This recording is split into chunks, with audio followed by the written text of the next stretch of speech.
Soyez bénis dans le beau nom de notre Seigneur Jésus-Christ de Nazareth, qui est le Dieu de toute grâce, qui nous a appelés à sa gloire éternelle.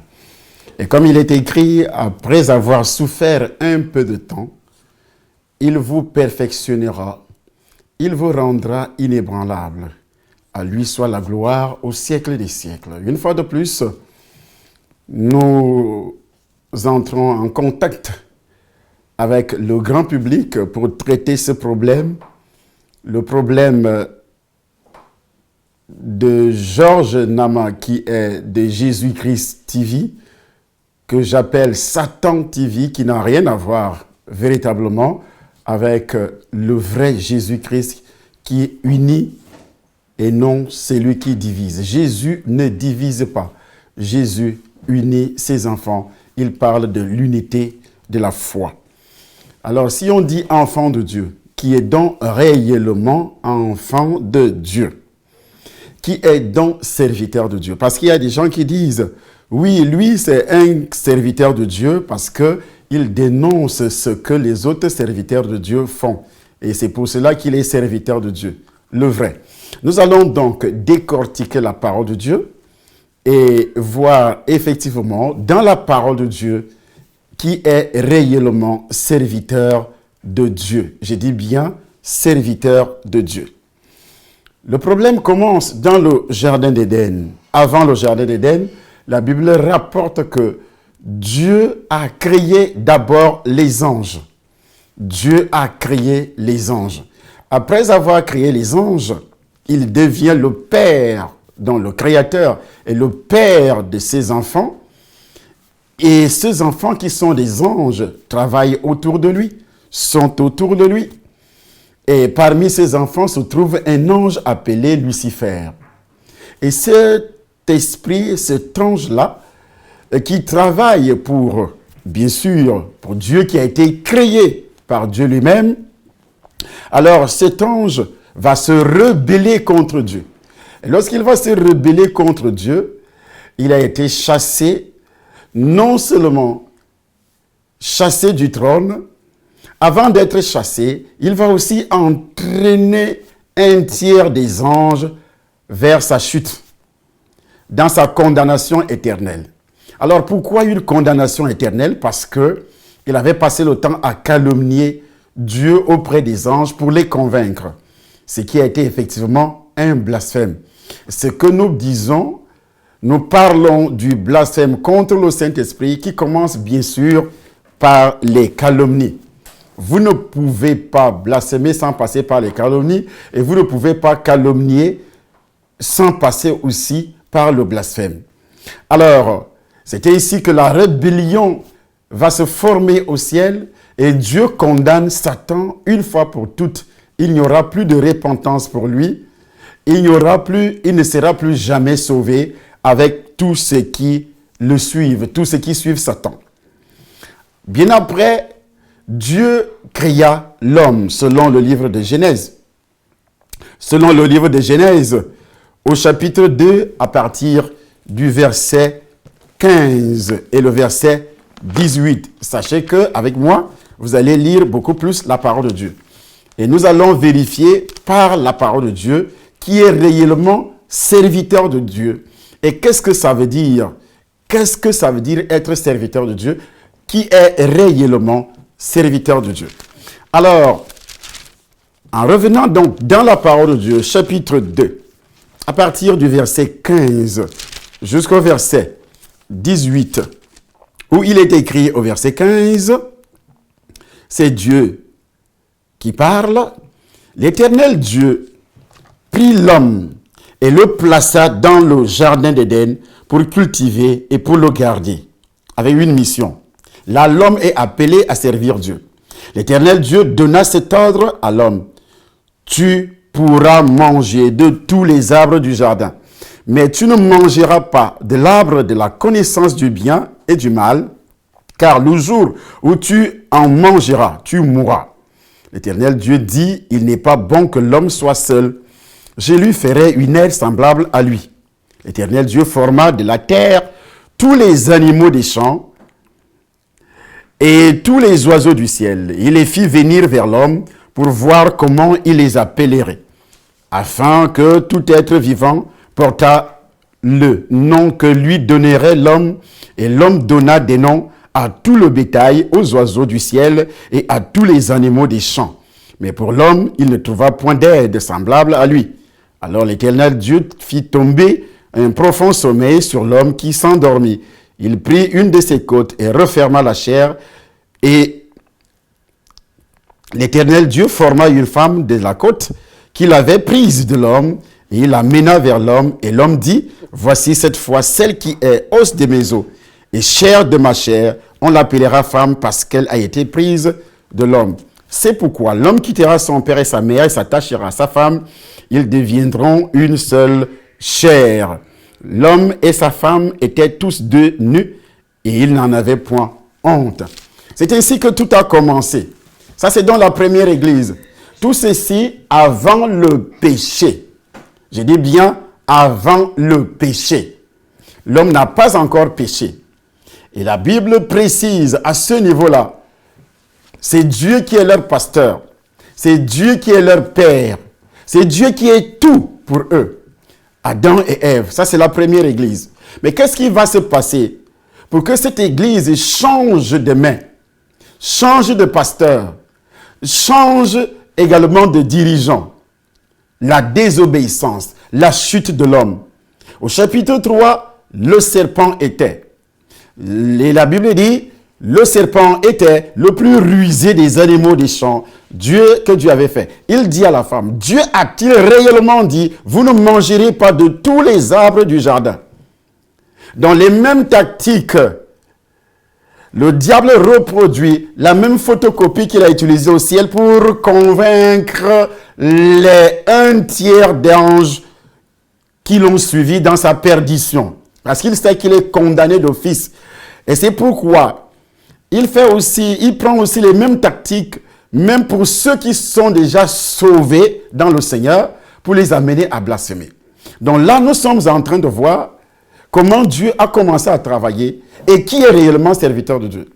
Là, Dieu est leur pasteur, mais le diable deviendra leur pasteur par rapport à cette désobéissance, par rapport à cette rébellion contre Dieu. La femme répondit au serpent, nous mangeons du fruit des arbres du jardin. Mais quant au fruit de l'arbre qui est au milieu du jardin, Dieu a dit, vous n'en mangerez point et vous n'y toucherez point, de peur que vous ne mouriez. Alors le serpent dit à la femme, vous ne mourrez point. Alors entre Dieu et le serpent, qui dit la vérité? Entre ton pasteur et celui qui prêche, qui te dit de ne parler à l'église, de le suivre, qui dit la vérité? Voici ce qu'on appelle une fois de plus un changement de pasteur, un changement de père, un changement de destinée. Parce que là, Adam va mourir spirituellement, Ève aussi va mourir spirituellement parce qu'ils seront séparés de Dieu. Ils vont écouter la voix du serpent. Dieu les a créés. Mais, à un moment donné, les gars vont abandonner la voix de Dieu. Ils vont suivre la voix de qui? Satan, qui est en fait un usurpateur. Et ainsi, la condamnation va donc descendre directement. Au verset 16, il est dit, il dit à la femme, j'augmenterai la souffrance de tes grossesses. Tu enfanteras avec douleur et tes désirs se porteront vers ton mari, mais il dominera sur vous, sur toi. Donc, la malédiction commence à tomber. Il dit à l'homme, puisque tu as écouté la voix de ta femme et que tu as mangé de l'arbre au sujet duquel je t'avais donné cet ordre, tu n'en mangeras point. Le sol sera maudit à cause de toi. C'est à force de peine que tu en tireras ta nourriture tous les jours de ta vie. Il te produira des épines et des ronces et tu mangeras de l'herbe des champs. C'est à la sueur de ton visage que tu mangeras du pain jusqu'à ce que tu retournes dans la terre d'où tu as été pris. Car tu es poussière et tu retourneras dans la poussière. Ainsi, la condamnation tombe sur toute l'humanité. À partir de ce jour, l'homme est coupé. Tout être humain qui va naître, que ce soit au temps d'Adam, que ce soit à notre époque-ci, on est coupé de la puissance de Dieu, on est coupé de la couverture spirituelle de Dieu, on est coupé de la bénédiction de Dieu, on est coupé de la protection de Dieu. Tout être humain qui va naître dans ce monde va naître sous la couverture de Satan. C'est pourquoi Jésus-Christ, quand il arrive sur la terre, va donc appeler les pharisiens et les autres, tous ceux qui refusaient d'écouter sa voix. Il dit, vous avez pour père le diable. Alors, bien après, Dieu va appeler un homme au nom de Noé. Quand il a vu que la méchanceté est en train de se répandre partout, comme il le dit dans le livre de Genèse, chapitre 6, versets 9 à 22. Dieu utilise toujours un homme pour parler, Dieu utilise toujours un homme pour agir, Dieu utilise toujours un homme pour réagir, pour diriger son peuple. Et pour reprendre l'humanité, il va utiliser Noé, chapitre 6, à partir du verset 9. Qu'est-ce qui est écrit au verset 9? Lui-même n'est pas descendu du ciel. Voici la postérité de Noé. Noé était un homme juste et intègre dans son temps. Noé marchait avec Dieu. Noé engendra 3 fils, Sem, Cham et Japheth. La terre était corrompue devant Dieu. La terre était pleine de violence comme elle est aujourd'hui. Dieu regarda la terre et voici, elle était corrompue, car toute chair avait corrompu sa voie sur la terre. Alors Dieu dit à Noé, la fin de toutes choses est arrêtée. Par devers moi, car ils ont rempli la terre de violence. Voici ce que je vais les détruire avec la terre. Fais-toi une arche de bois, de gopher. Tu disposeras cette arche en cellules et tu l'enduiras de poids en dedans et en dehors. Voici comment tu la feras. L'arche aura 3. Il donne des mesures.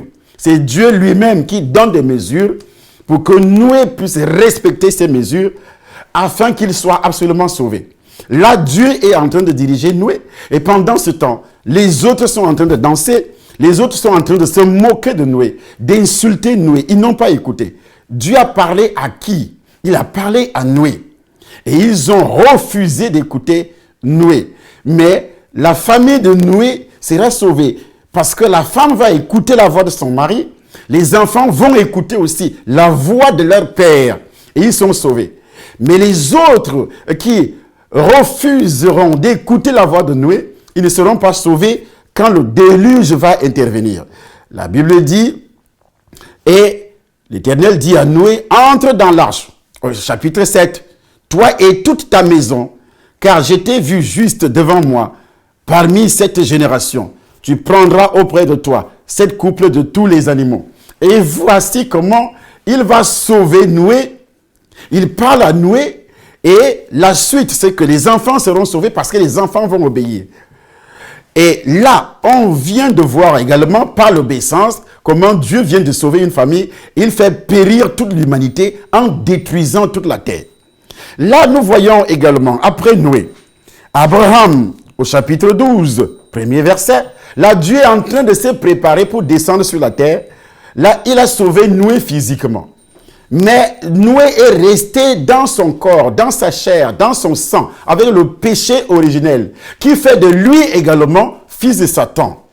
C'est pourquoi, même après avoir été sauvé de l'arche, ses enfants, Noé va commencer à boire. Et quand Noé commence à boire, ses enfants découvrent la nudité de leur père. Ils exposent la nudité de leur père, pas tous ses enfants, mais un va exposer la nudité de son père, et c'est ainsi que ce dernier sera maudit, malgré que la malédiction adamique était dans leur sang, mais il y aura une autre malédiction qui viendra s'ajouter par le canal de l'acte que ce garçon venait juste de poser. Parce que la Bible dit, Noé a réellement, Noé a fait quoi? Noé a sémé. Et il a bu, après avoir fabriqué le vin, il a bu cet alcool et il a exposé effectivement sa nudité. En exposant sa nudité, qu'est-ce qui va se passer? Son fils découvre la nudité. Comme de nos jours, beaucoup d'enfants de Dieu exposent la nudité de leur père spirituel. Nous allons voir qui est réellement le père spirituel et qui ne l'est pas. Donc, il expose comme ce que fait ce satanisme pour amener les enfants à blasphémer contre leur propre père. Parce que ici, Noé était dans le péché. Il a bu le vin. Il a exposé sa nudité. Mais son fils qui va voir la nudité, au lieu de couvrir la nudité de son père, comme va le faire les autres enfants quand ils apprendront ce que leur frère a fait, mais qu'est-ce qu'il a fait? Il est allé plutôt se moquer, appeler les autres. Effectivement, c'était la main de Satan qui voulait maudire cet enfant, mais il fallait donc quelque chose le pousser à commettre un acte afin qu'il soit maudit, afin que sa vie soit détruite. Et c'est ainsi qu'en exposant la nullité de son père, quand Noé s'est réveillé, il a maudit cet enfant. Il fut maudit plus les générations futures. C'est ainsi que beaucoup de personnes aujourd'hui sont maudites, étant déjà nées de nouveau. Nous ne sommes pas encore la nouvelle naissance, mais étant déjà nés de nouveau, et qui dévoient les péchés. Les péchés, comme nous allons le voir, un homme de Dieu qui pêche, ça ne veut pas dire qu'il est déjà du diable et que tout ce qu'il a fait était le diable. C'est le diable qui faisait tout ça. Comme le fait croire l'homme qu'on appelle Georges Nam, qui dit aux gens, voici tel serviteur qui a péché, c'est un démon, c'est un abominable satanique, c'est un abominable sorcier, c'est ceci, c'est cela. Et leurs enfants spirituels, quand tu vois les commentaires qui sont dans son site, donnés par les gens qui persévéraient déjà dans ces églises. Nous allons revenir là-dessus tout à l'heure. Et ces gens-là font des commentaires. J'ai lu quand ils parlaient d'Oyedepo, en disant que Oyedepo a construit tout un site et que voilà une maison qui ressemble au pénis. Dans son site, dans ses délires. Une maison qui ressemble au pénis, l'autre maison ressemble à l'étoile de l'hexagramme, l'autre maison, ça veut dire que tout ce qu'Oyedepo a fait, c'est un sataniste. Oyedepo, un homme de Dieu comme Oyedepo, il dit c'est un sataniste.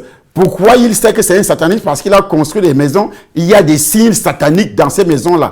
Et les enfants spirituels d'Oyedepo. Il y a d'autres qui sont au Cameroun, pas les Nigérians, mais comme le Camerounais aime entendre ce genre de choses. Et c'est pourquoi beaucoup iront en enfer. Parce qu'ils blasphèment contre le Saint-Esprit. On les pousse à blasphémer contre le Saint-Esprit en appelant là où ils sont nés, leur propre maison. Ces gens-là sont nés dans la maison d'Oyedepo, la maison spirituelle. Nous allons revoir ça tout à l'heure dans la parole de Dieu. Donc, voici le fils de Noé qui porte la malédiction parce qu'il va exposer la nudité de son père. Et c'est ce travail-là que ce monsieur est en train de faire. Il pousse les enfants de Dieu à mal parler, à exposer la nudité de leur père afin qu'ils soient maudits. Et cette malédiction est quoi? Le blasphème contre le Saint-Esprit, parce qu'ils vont dire Dieu n'est plus dans l'église. Moi, j'ai entendu ce genre d'allégations où les gens disent ils sont nés dans une église de réveil et puis ils quittent l'église en disant quelqu'un nous a dit que Dieu n'est plus dans cette église-là.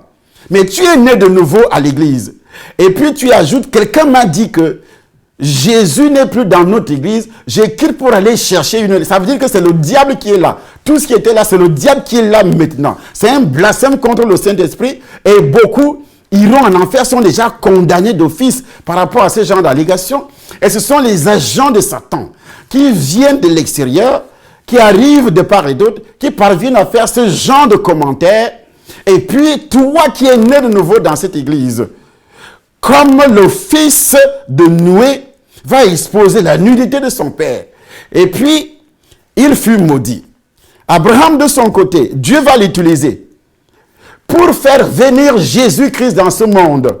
Dieu va utiliser Abraham, Genèse chapitre 12, à partir du premier verset. Au chapitre 12, à partir du premier verset, il est dit ceci. L'Éternel dit à Abraham, va-t'en de ton pays, de ta patrie, de la maison de ton père, dans le pays que je te montrerai. Je ferai de toi une grande nation, et je te bénirai. Je rendrai ton nom grand, et tu seras une source de bénédiction. Je bénirai ceux qui te béniront et je maudirai ceux qui te maudiront. Vous n'avez jamais compris ce mot. Je vais vous expliquer. Je m'en vais vous expliquer ce que ça veut dire. Abraham, là, la Bible dit, il est le père. Mais voici les gens qui viennent fortuitement, ils vous disent que il est écrit, n'appelez jamais personne père sur la terre. Mais pourquoi on appelle Abraham le père des croyants? Le père des croyants dans toute la Bible, depuis que Dieu appelle Abraham, jusqu'aux épîtres de Paul, des autres prédicateurs de l'évangile, on l'appelle le père des croyants, le père. Et pourtant, Dieu est le père de tout le monde. Depuis Genèse jusqu'à Apocalypse, Dieu c'est lui qui est le père. Mais pourquoi Abraham devient donc le père? Parce que Abraham, il fut donc appelé par Dieu, et par Abraham, Dieu promet qu'il aura par le canal d'Abraham une grande multitude de personnes. Parce qu'il savait que Jésus-Christ allait naître dans la famille d'Abraham. Jésus-Christ allait naître où? J'ai dit dans la famille d'Abraham. Et c'est pourquoi il appelle Abraham. En appelant Abraham, et par Abraham, il y a donc Moïse qui arrive. Exode chapitre 2, à partir du premier verset. Moïse arrive. La famille d'Abraham s'est retrouvée en esclavage en Égypte. Et quand il appelle Moïse, Moïse devient le guide. Dieu n'est pas descendu du ciel pour sauver les Hébreux. Il utilise toujours les hommes comme il a utilisé Noé pour sauver, pour garder cette progéniture, pour garder la racine humaine dans le monde entier. Il a sauvé 8 personnes dans une famille en détruisant toute l'humanité. Maintenant, il appelle également Abraham. Et par Abraham, il y a un acte spirituel, il y a un acte physique. Par Abraham, le peuple juif est né. Et en même temps, par Abraham, le peuple spirituel, le royaume de Dieu va naître, qui va se manifester par Jésus de Nazareth. Donc, il va appeler Noé. Quand il appelle Moïse, Moïse va sauver les Hébreux de l'esclavage égyptien. Après cela, il appelle Josué. Josué qui était auprès de Moïse. C'est pourquoi il est dit, Josué, chapitre 1er, à partir du premier verset également. Il est dit dans ce livre, il ne dit pas que Josué est directement le serviteur de Dieu. Il dit, Josué, serviteur de qui? De Moïse. De Moïse, chapitre 1er, à partir du premier verset.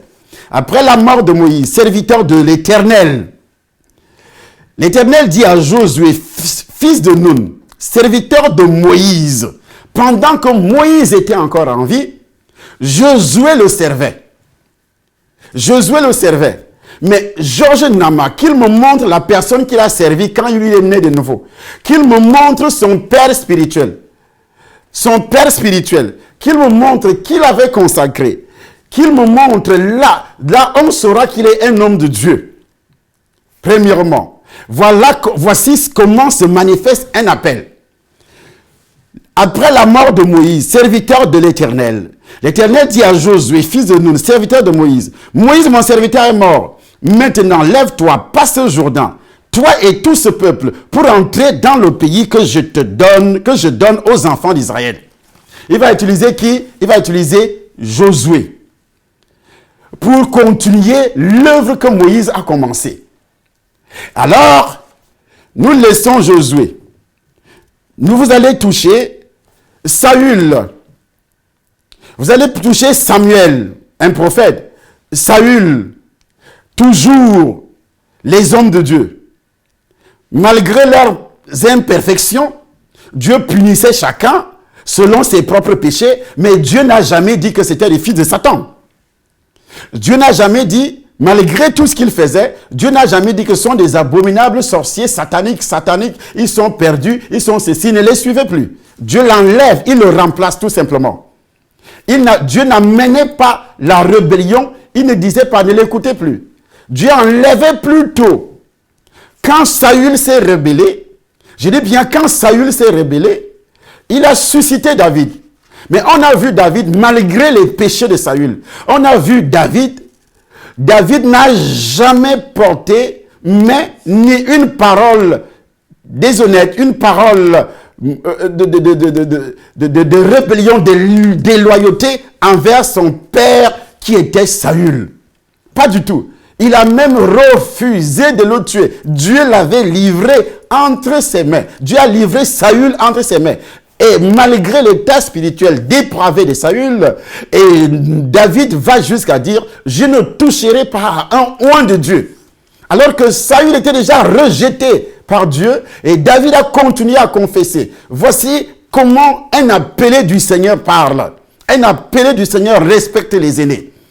Un appelé du Seigneur ne porte pas un jugement contre les gloires, contre les autorités. Pas du tout.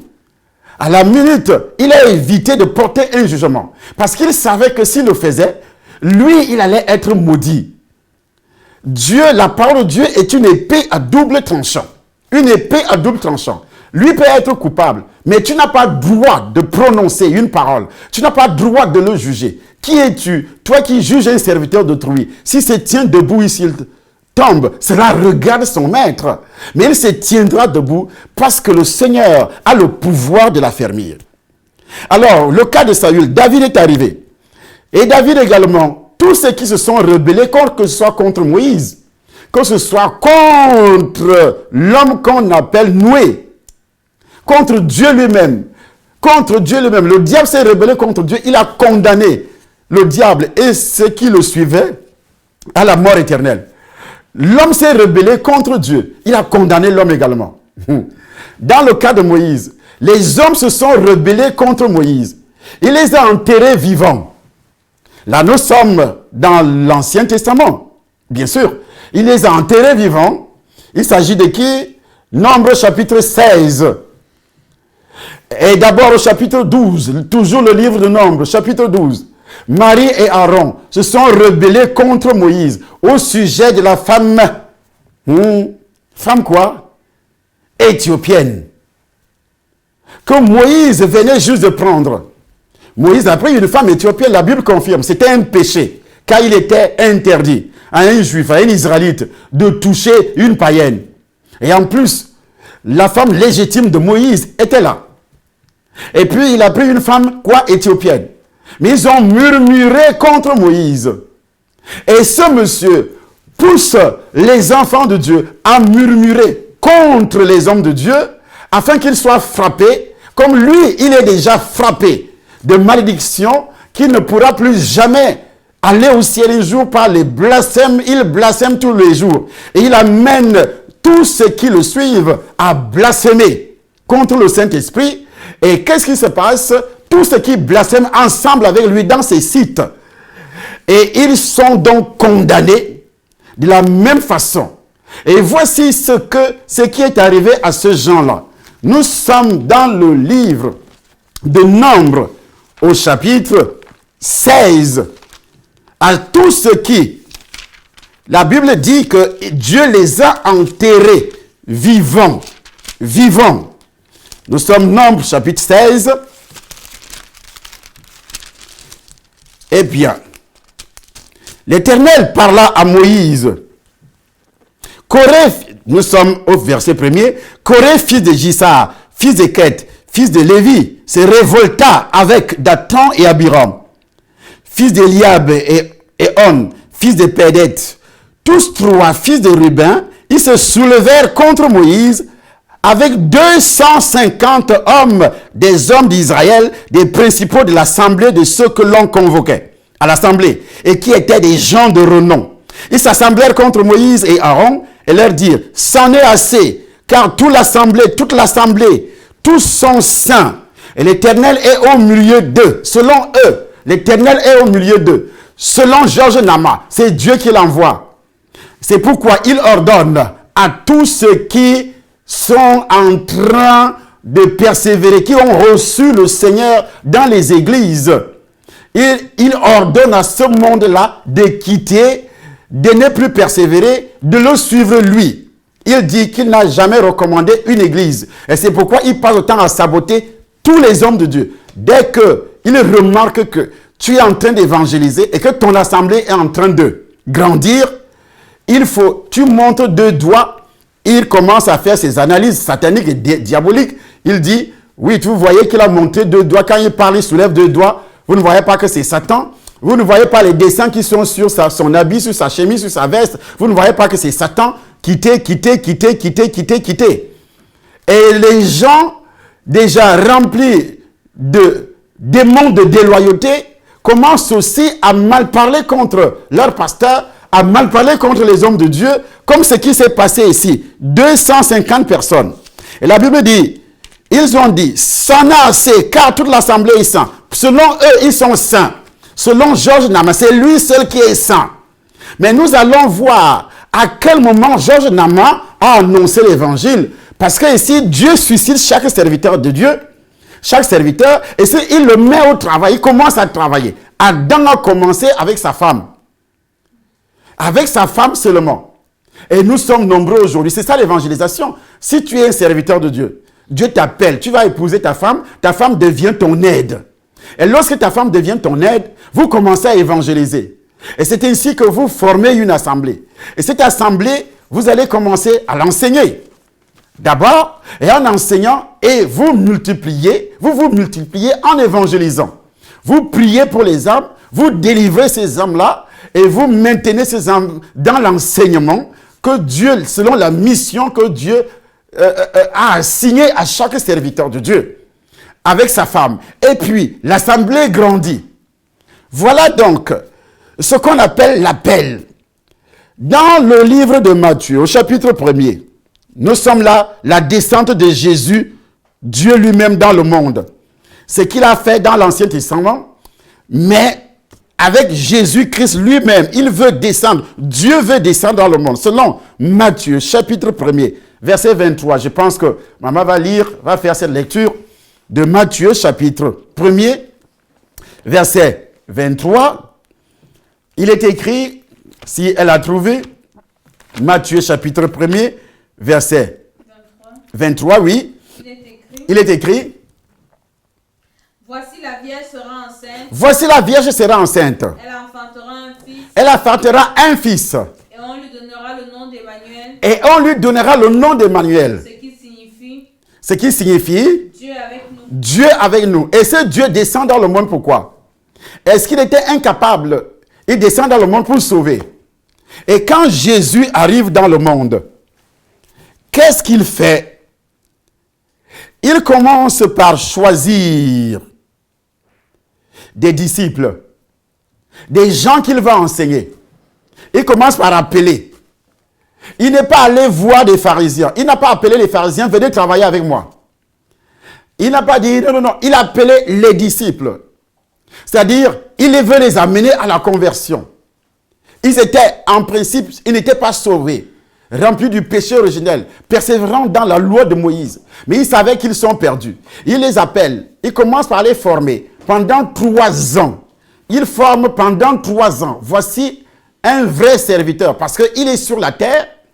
Il veut travailler selon l'ordre qui a commencé depuis l'Ancien Testament. Il veut travailler selon l'ordre qui a commencé depuis l'Ancien Testament. Comme Dieu a commencé, il ne se dérobe pas de cette vision. Quand il arrive, il commence à former.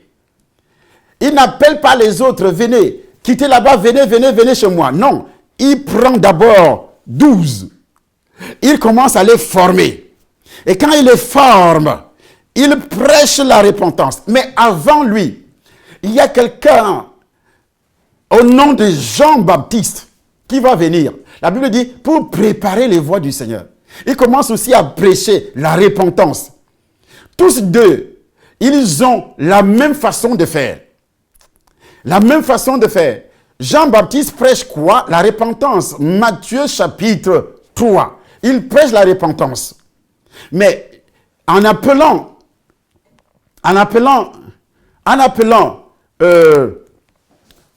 lorsque Jean-Baptiste commence à prêcher la repentance, Jésus lui-même arrive. Il prêche aussi la repentance. Marc chapitre 6. À partir du verset, du verset 11, vous allez voir, ils ont prêché la repentance. Les apôtres au temps de Jésus ont prêché la repentance. Il n'a pas commencé par faire des miracles. Et tous ceux qui Et tous ceux qui ne voulaient donc pas l'écouter, parce qu'il était l'accomplissement de la parole de Dieu sur la terre.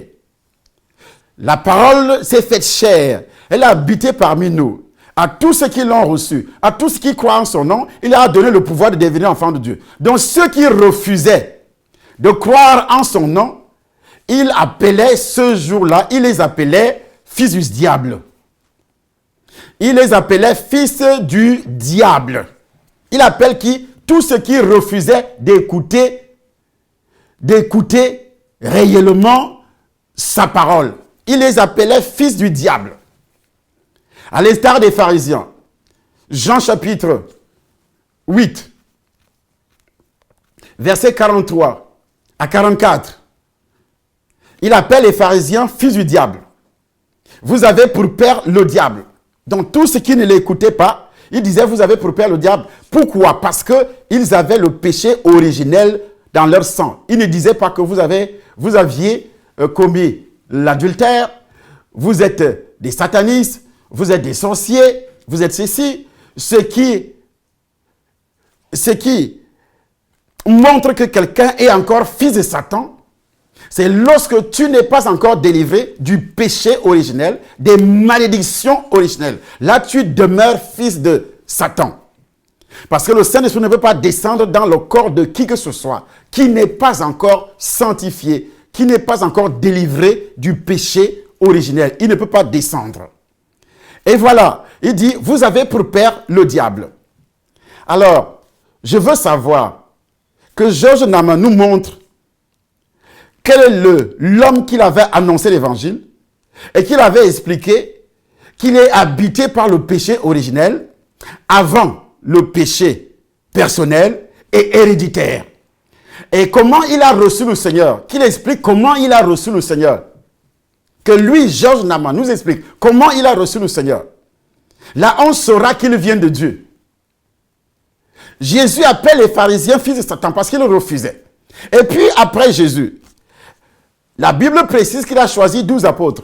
Un est allé en son lieu, c'est-à-dire perdition. Parce qu'il a blasphémé contre le Saint-Esprit. En liquidant Jésus, c'est un blasphème. En vendant, en prenant l'argent pour que Jésus soit livré, c'est un blasphème, ça veut dire. Et c'est pourquoi la Bible dit que il ne pouvait pas entrer au ciel. Judas ne peut pas entrer au ciel. Que sa place reste déserte. C'est écrit dans la parole de Dieu. Et après, donc, nous savons comment Jésus a appelé les apôtres. Nous lisons cette histoire. Nous savons comment le 12e apôtre, après la mort de Judas, dans le livre des Actes des apôtres, est entré parmi les 12. Nous connaissons. Et après ça, l'apôtre Pierre, qui, après avoir reçu le Saint-Esprit, après avoir été formé par Jésus-Christ lui-même, Georges Nama a été formé par qui? Je dis bien, l'apôtre Pierre, après avoir été formé par Jésus-Christ lui-même, le jour de la Pentecôte, il va suivre les instructions. Tous vont suivre les instructions données par leur maître. Il a dit, quand il montait au ciel, vous ne sortirez pas de Jérusalem, attendez à Jérusalem ce que le Père a promis. Il parle de son Père, ce que le Père a promis. Et eux aussi, ils obéissent à la voix de leur Père, qui est Jésus. Il a promis qu'il enverra le Paraclet, qui est le Consolateur, qui est le Saint-Esprit. Alors, en promettant, rester dans la chambre haute, en obéissant de rester à la chambre haute, 40 jours après avoir été enlevé, le Saint-Esprit descend. Actes des Apôtres, chapitre 2.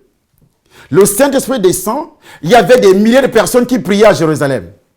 Mais le Saint-Esprit n'est pas allé là-bas. Il est allé directement dans la chambre haute où se trouvaient 120 personnes qui avaient suivi Jésus, qui avaient reçu Jésus. Les 12 qui ont été formés par Jésus, qui dirigeaient la congrégation. Jésus n'était plus sur la terre. C'était dans la première église. Ceux qui nous disent aujourd'hui que les églises, il n'y a plus d'église, il n'y a plus de pères. Attendez-moi, suivez très bien. Suivez très bien. Alors, Pierre prend la parole. Nous sommes dans le livre des Actes des Apôtres au chapitre 2. Pierre prend la parole. Et quand Pierre se met à prêcher, ce Pierre-là ne dit pas, vous êtes des voleurs, vous êtes des gens qui ont détourné, vous êtes des magiciens, vous êtes des sorciers, vous êtes ceci. Il leur parle de la personne de Jésus. Parce que ce groupe de personnes était à Jérusalem pour prier. Mais ils n'avaient pas Jésus. Et Pierre savait que sans Jésus, le péché héréditaire, originel, reste logé dans ton corps. Même si tu suis la loi de Moïse, tu suis les 10 commandements, tu iras en enfer. Pierre le savait. Et lorsque lui, il commence donc à parler, à prêcher, c'était ici que Jésus-Christ descend, il touche les cœurs. La Bible précise, après avoir entendu ce discours, ils ont eu les cœurs vivement touchés. Le jour que toi tu as reçu le Seigneur, qui a prêché l'évangile pour que ton cœur soit touché? J'ai dit, qui a prêché l'évangile pour que ton cœur soit touché? Et ton cœur sera touché par rapport à quoi? À ton péché ou bien à ta nature pécheresse. Là, tu me diras que tu es sauvé. Si c'est par rapport à ta nature pécheresse et à ton péché après, tu es sauvé. Mais si c'est par rapport à ton péché d'abord, avant ta nature pécheresse qui est le péché originel, là tu es toujours dans tes péchés. Là tu es toujours dans la malédiction adamique. Tu n'es pas enfant de Dieu. Et c'est pourquoi les uns et les autres disent qu'on n'a plus besoin d'un pasteur. On n'a plus besoin d'un père. Et nous entrons donc dans la parole de Dieu. Dans cette parole de Dieu, voici ce que déclare la Bible, qui est la parole de Dieu. Paul, l'apôtre, il a été confronté à ce genre de groupe de personnes. Dans le livre de Galates, nous sommes au chapitre 1er. Il dit, je m'étonne que vous vous détourniez si promptement de celui qui vous a appelé par la grâce de Christ pour passer à un autre évangile. C'est Paul qui parle. Paul n'arrive pas à comprendre que les croyants de Galatie abandonnent déjà son enseignement apostolique. Lui, Paul, il est étonné qu'ils abandonnent comme ceux qui abandonnent l'enseignement de leur père, de leur pasteur, comme ils n'aiment pas entendre le mot père, de leur pasteur, ils abandonnent pour suivre ceux qui venaient, les faux docteurs de la loi qui entraient, qui discréditaient, qui insultaient Paul, qui disaient que Paul n'était pas un serviteur de Dieu. C'est pourquoi il dit, je m'étonne, leur dit-il, de ce que vous vous détourniez si promptement de celui, c'est-à-dire de Dieu, qui vous a appelé par la grâce de Christ. Il n'est pas surpris de ce que font ces faux apôtres, ces faux pasteurs, qui n'annoncent pas l'évangile aux païens, mais qui annoncent l'évangile seulement dans la congrégation, qui viennent donner des révélations, des enseignements disant que Dieu les a envoyés, comme ce que fait cet homme qu'on appelle Georges Nama. Il est choqué de la réaction favorable des chrétiens de Galatie envers ce faux. Lui qui a pris soin de leur annoncer l'évangile, de leur enseigner la parole de Dieu. Mais quand un intrus arrive, comme le diable qui arrive dans le jardin d'Éden, comme le diable qui va réussir à convaincre les anges au ciel, Paul est étonné. L'apôtre est particulièrement surpris de ce qu'il se joint, de ce qu'il se soit détourné si promptement. Le terme si promptement, l'idée de facilité ou de rapidité, avec une telle rapidité. À peine tu entends, j'étais choqué de lire les commentaires dans des conneries que ce monsieur raconte dans ses vidéos. Dès qu'il finit d'insulter, ceux qui viennent regarder, il les convainc si promptement, si rapidement. Ils prennent déjà une décision. Ah, moi j'étais dans l'église de Yérepo, j'étais dans l'église de Castanon, de Castanon, j'étais dans l'église de Marcelo et j'ai pris la décision. C'est la même chose. Paul est étonné. On est étonné qu'à peine, à l'immédiat, on entend dire que tel n'est pas serviteur de Dieu, tel n'est pas ceci. Ces enfants prennent la décision de changer immédiatement. Je m'étonne, Galates chapitre 1er, verset 6. Donc, les Galates ont eu l'avantage d'être enseignés par le plus grand docteur que l'Église ait jamais connu, à part du Seigneur lui-même. Donc, Paul. Pourtant, ils ont promptement rejeté la doctrine de la grâce qu'il leur a enseignée. La bonne parole qu'il leur a enseignée, ils ont rejeté rapidement. Ils étaient envoûtés. Il existe encore un grand nombre et urgent de besoins d'un enseignement qui répète constamment les vérités centrales de l'Évangile. C'est ce qu'on appelle des vérités centrales de l'Évangile. Parce que les chrétiens de nos jours abandonnent ces vérités pour suivre les voleurs d'âmes, pour suivre les destructeurs, pour voler les brebis, les voleurs de brebis. Parce qu'un vrai homme de Dieu est utilisé par le Seigneur pour annoncer l'Évangile. Comme moi je le fais par exemple. J'ai des preuves. J'ai des assemblées partout. Et il y a des autres serviteurs de Dieu qui le citent tout le temps. À l'instar d'Oyedepo. Des assemblées partout dans le monde entier.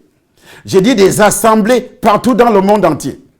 À l'instar de Marcelo Tunasi, des assemblées. Il a eu une grande assemblée à Kinshasa chez lui. Où est l'assemblée de l'homme qu'on appelle Georges Nama au Cameroun, qu'il me montre son assemblée au Cameroun. Quand il arrive au Cameroun, il se pavane dans des assemblées de ceux qui sont comme lui, dans des petites cellules de ceux qui sont comme lui, qu'il invite pour venir saboter. Il va dans les radieux. C'est tout ce qu'il peut faire. Mais qu'il montre la preuve de son apostolat, je dis bien la preuve de son apostolat par rapport à cet évangile que nous enseignons aujourd'hui.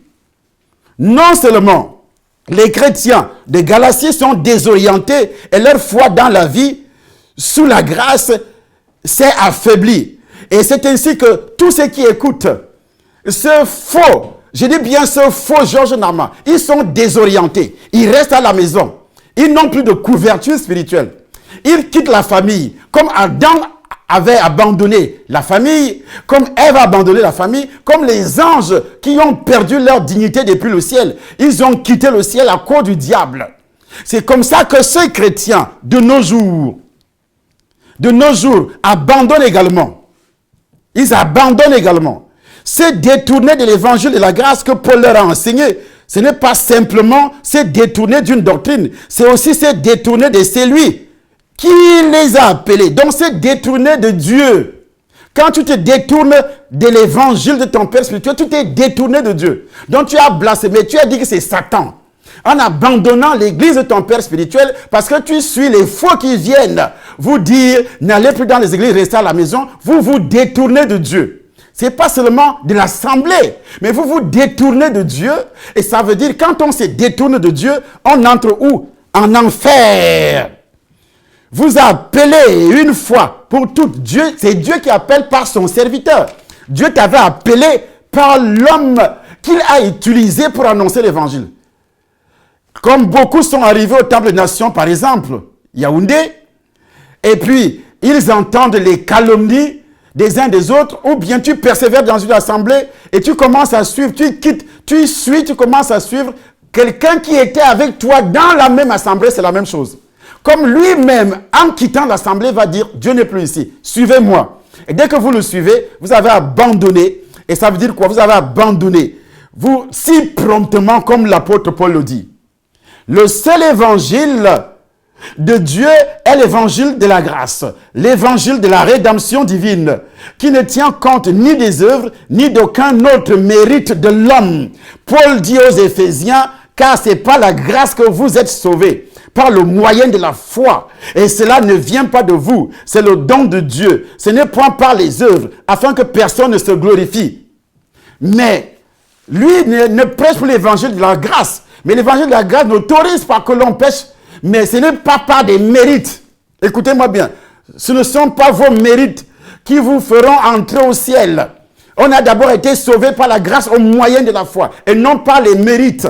Mais cet homme-là, celui qu'on appelle Georges Nama, prêche un faux évangile. Un faux évangile qui n'a pas de sens. Et Paul ajoute, non pas qu'il y ait un autre évangile, mais il y a des gens qui vous troublent et qui veulent altérer l'évangile de Christ. dont les faux apôtres, les faux appelés, qui n'avaient pas d'assemblée, ces gens-là qui venaient voler les âmes que Paul avait annoncé l'évangile, ils n'avaient pas d'assemblée. Et c'est pourquoi Paul dit, non pas qu'il y ait un autre évangile, mais il y a des gens qui vous troublent et qui veulent altérer. L'évangile de Christ commence par la soumission, par la loyauté et non par la déloyauté. Ils persévéraient dans l'enseignement des apôtres, là où ils ont reçu le Seigneur. Est-ce que c'est Georges Nama qui t'a amené au Seigneur? Toi, aujourd'hui, est-ce que c'est Georges Nama qui t'a amené au Seigneur? Non, pas du tout. Pas du tout. Et voici ce qui est écrit. Le Messie annoncé par les prophètes de l'Ancien Testament était un grand faiseur de miracles. Il croit très probablement qu'il a été crucifié et qu'il est ressuscité. Voilà l'évangile qui a été annoncé. Et que pour être sauvé, il faut croire en lui. Mais ils enseignent aussi, la plupart des faux enseignent dont viennent ajouter d'autres choses. Il dit, c'est lui qui vous trouble. Qu'est-ce que ça veut dire? Qui vous trouble et qui veulent altérer. Il y a des gens qui vous troublent et qui veulent altérer, qui veulent littéralement dire secouer, agiter. C'est pourquoi vous êtes agité aujourd'hui à la maison, demain dehors, après-demain c'est dans telle église, après-demain je cherche une bonne église. Je cherche une bonne église où le pasteur vit dans la sanctification, où le pasteur vit ceci. C'est bien beau. Le pasteur doit vivre dans la sanctification et toi-même, en quittant l'église, n'abandonnons pas notre assemblée. Est-ce que tu continues à vivre dans la sanctification? Réponds à ma question. Est-ce que c'est ça la sanctification? Lorsqu'un sorcier sataniste qui est déjà aveuglé par ses convoitises, il a déjà blasphémé contre le Saint-Esprit, vient calomnier ton père et tu abandonnes l'assemblée. Est-ce que tu vis encore dans la sanctification? Tu restes à la maison le dimanche, tu regardes les messages sur Facebook. Est-ce que tu vis encore dans la sanctification? Parce qu'il vous cite ces versets. Sans cette sanctification, personne ne verra le Seigneur. Oui. Est-ce que lui-même, il vit dans la sanctification? La sanctification n'est pas seulement, je ne mens pas. Et pourtant, il ment tous les jours. Il ment tous les jours en calomniant les gens. Il ment tous les jours. En écoutant les ragots que les autres racontent. Et oui, il y a tel qui est venu du Burkina Faso, qui a dit raconter ceci sur Karambiri. Ce ne sont pas des ragots, ce ne sont pas des calomnies. Est-ce qu'un homme de Dieu peut dire de telles choses? Est-ce qu'un homme de Dieu rempli du Saint-Esprit peut écrire ce genre de choses, des choses et poster? Et ceux qui croient, c'est parce qu'ils ne sont pas remplis du Saint-Esprit, non pas le Saint-Esprit, et ils commencent à quitter. Et c'est ça la vision de Satan. Lorsque tu vas lire, lorsque tu vas écouter, tu quittes l'assemblée, tu abandonnes l'assemblée. Et c'était ça aussi. Paul a été attaqué de cette façon. Et Paul ajoute, mais si nous-mêmes, si un ange du ciel annonçait un évangile, s'écartant de celui que nous vous avons prêché, qu'il soit anathème, ça veut dire maudit. Ah, qui a prêché? C'est Paul qui les a amenés au Seigneur. Il les a enseignés. Et quelqu'un d'autre vient. Il te dit de quitter. Ça veut dire que cette personne doit être maudite. Ça veut dire quoi? Ça veut dire que cette personne doit être maudite. Ça veut dire que cette personne doit être maudite. Tu as donné ta vie à Jésus. C'est lui seul qui est mort pour toi et non un pasteur. Et c'est ce que tous les pasteurs prêchent. Et ils vous enseignent. C'est ce que Pierre aussi a prêché, Actes chapitre 2. C'est ce que Pierre aussi a prêché. Mais ces gens-là sont restés sous les pieds de Pierre. Ils ont persévéré. Il persévérait, Actes chapitre 2, verset 42. Il persévérait dans l'enseignement des apôtres, dans la fraction du pain et dans les prières. Et c'est là qu'ils ont été aussi enseignés à donner, à vendre même jusqu'à leur maison, à vendre leurs champs. Ils apportaient l'argent et déposaient. Bien que, écoutez-moi bien, les faux apôtres qui égaraient les églises de Galatie ont probablement référence formidable. C'est-à-dire, ils se présentent comme les gens qui sont saints. Et Paul, c'est un pécheur. Les gens qui sont ceci, ils connaissent beaucoup. Ils ordonnent et on les écoute facilement. C'est pourquoi Paul était étonné. Alors, l'église et c'est pourquoi ils ont peut-être ceux qui prétendent venir de l'église de Jérusalem.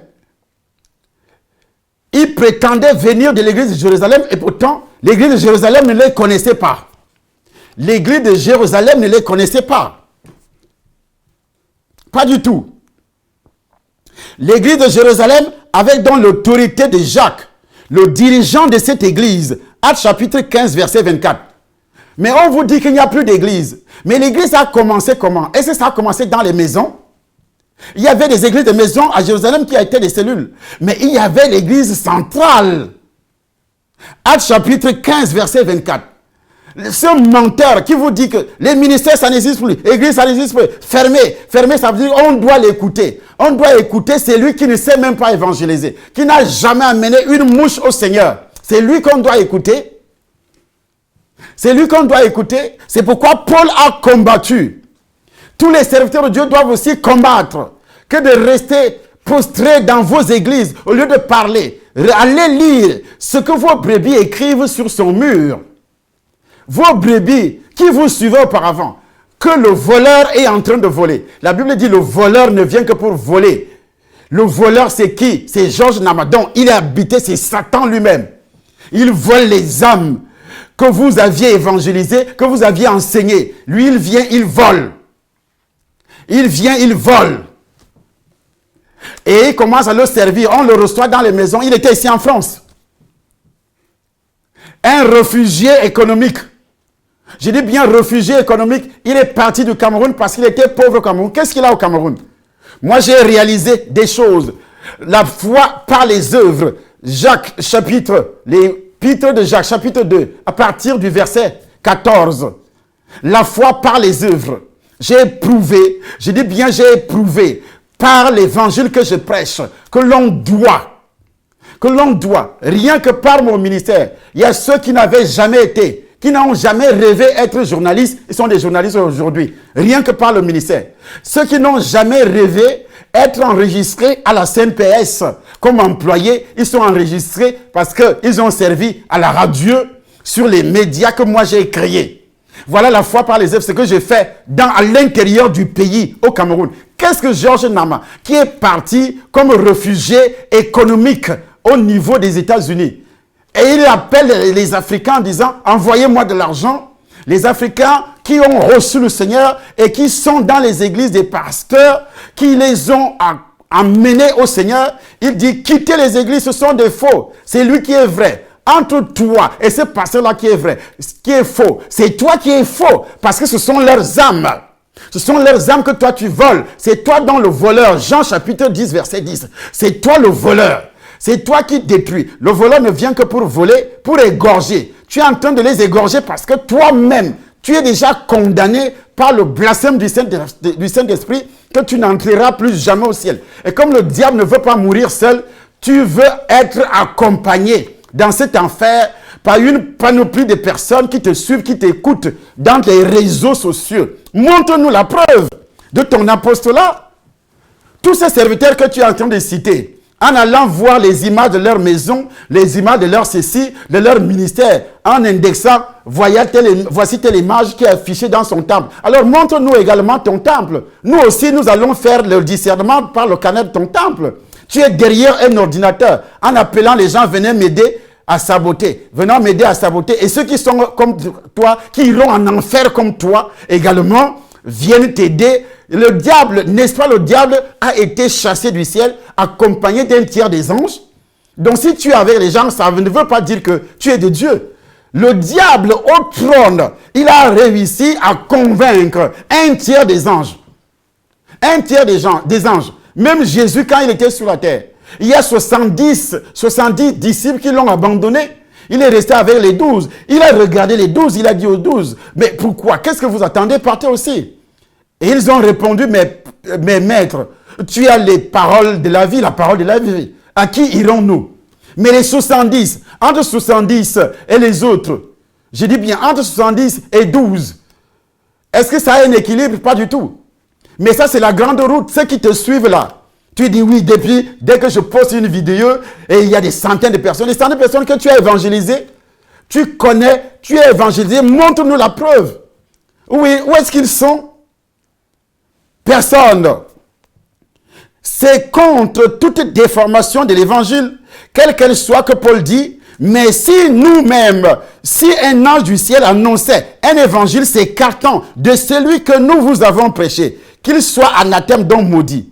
même si c'était Paul ou l'un de ses associés qui devait changer leur enseignement, les Galates ne devraient plus les écouter, mais les traiter comme des hérétiques, comme des maudits, les gens condamnés. Au lieu que vous, croyants, soi-disant croyants, vous persévérez, tu as reçu le Seigneur. J'étais choqué de lire dans les commentaires quelqu'un qui ose dire, il écrit même, oui, j'étais dans leur église, oh Seigneur, pardonne-moi, qu'est-ce que je suis allé faire dans cette église? Et pourtant, c'est dans cette église qu'il a vu la lumière du Seigneur, qu'il a été touché par l'évangile. Et puis, un imposteur arrive, un bandit spirituel arrive, un réfugié économique arrive. Il te dit que, oui, ton pasteur là, c'est un sorcier, c'est un sataniste, c'est un pécheur, c'est ceci, il faut quitter. Et tu commences à dire, oh Seigneur, pardonne-moi, qu'est-ce que je faisais même dans cette église? Mais comment tu as fait pour se retrouver dans une église? Ce n'est pas par la prédication. C'est pourquoi Paul avertit ses enfants en disant, même si c'est un ange qui descend, puisque vous le considérez, vous dites, oui, c'est lui le grand serviteur. Et parce qu'il dit la vérité. Il dit la vérité en calomniant.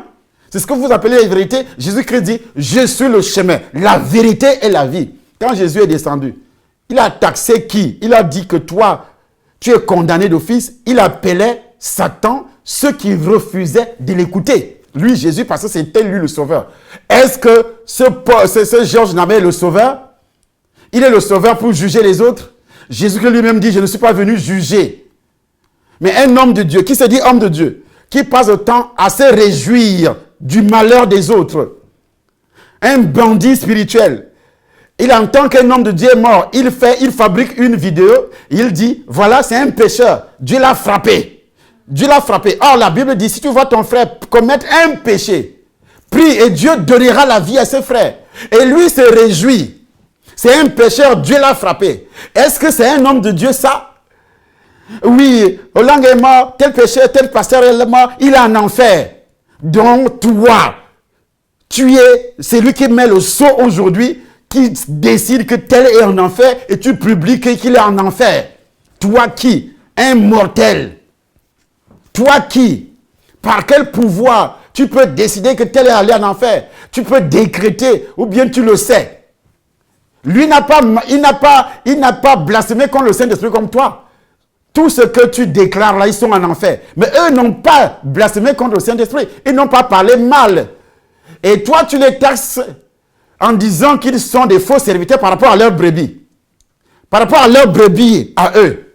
Mais toi, même si c'est un ange,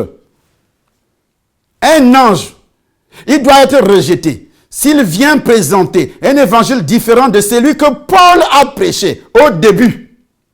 Toi qui es au quartier aujourd'hui, quel est l'évangile que tu as reçu au début? C'est l'évangile de Paul Nama que tu suis aujourd'hui par les réseaux sociaux. Quel est donc l'évangile que tu as reçu au début? Parce que Paul avait prêché au début et les faux sont arrivés par derrière. Comme Georges Nama arrive par derrière avec les réseaux sociaux. Comme le diable anime l'image aujourd'hui à la dernière heure. Il anime l'image aujourd'hui. Quand la Bible dit que le diable va animer l'image, c'est ça. Georges Nama anime l'image tous les jours. C'est ce que dit Apocalypse. Le diable va animer l'image. Il anime l'image tous les jours. Il balance les mains. Oui, bien-aimé frère en Christ, tu as annoncé l'évangile à qui pour l'appeler bien-aimé? Bien-aimé frère en Christ, voici un abominable serviteur. C'est toi l'abominable sorcier satanique versé réellement dans la sorcellerie qui va en enfer, condamné à cause du péché originel. C'est toi-même véritable abominable parce que tu n'as pas une brebis que tu as amené au Seigneur. Il y a plus, la Bible dit, il y a de la joie pour une seule âme qui quitte les ténèbres. Dieu dit à l'apôtre Paul, le jour qu'il avait sauvé, je t'ai suscité du milieu de ce peuple vers qui je t'envoie, afin que tu leur ouvres les yeux, qu'ils passent des ténèbres à la lumière et de la puissance de Satan à Dieu. Et l'apôtre Paul témoigne, j'ai annoncé l'évangile partout et j'ai enseigné la pratique d'œuvres dignes de la repentance. C'est le Acte des Apôtres, chapitre 26, à partir du verset 17 jusqu'au verset 22. Lis et tu verras. Voici l'appel d'un homme qu'on appelle qui? Paul. Qu'on appelle Paul. Donc, lorsqu'il ajoute, nous l'avons dit précédemment, et je le répète à cette heure, Si quelqu'un vous annonce, il s'adresse à ses enfants, toi tu t'adresses à qui? Paul s'adresse à ses enfants. Est-ce que tu peux me démentir que les Galates n'étaient pas ses enfants spirituels? Vous me dites aujourd'hui, oui, il n'y a plus de père spirituel. Qui les a annoncé l'évangile? Qui t'a annoncé l'évangile, toi? Qui dit, oui, il n'y a plus de père spirituel. Qui t'a annoncé l'évangile? Dis-moi. Qui t'a enseigné? Nous l'avons dit précédemment, et je le répète à cette heure, si quelqu'un vous annonce un évangile s'écartant de celui que vous avez reçu, qu'il soit anathème. Cette répétition démontre la passion qu'avait Paul pour la vérité de l'évangile. Puisque à cette heure traduit l'adverbe de temps maintenant. Les mots, nous l'avons dit précédemment, font allusion à une visite précédente. Non pas à ce que Paul vient de dire, mais une visite précédente Paul était déjà là une fois et il a dit, si quelqu'un par derrière moi, vous annonce un autre évangile, derrière moi, vous annonce un autre évangile, que cette personne soit maudite.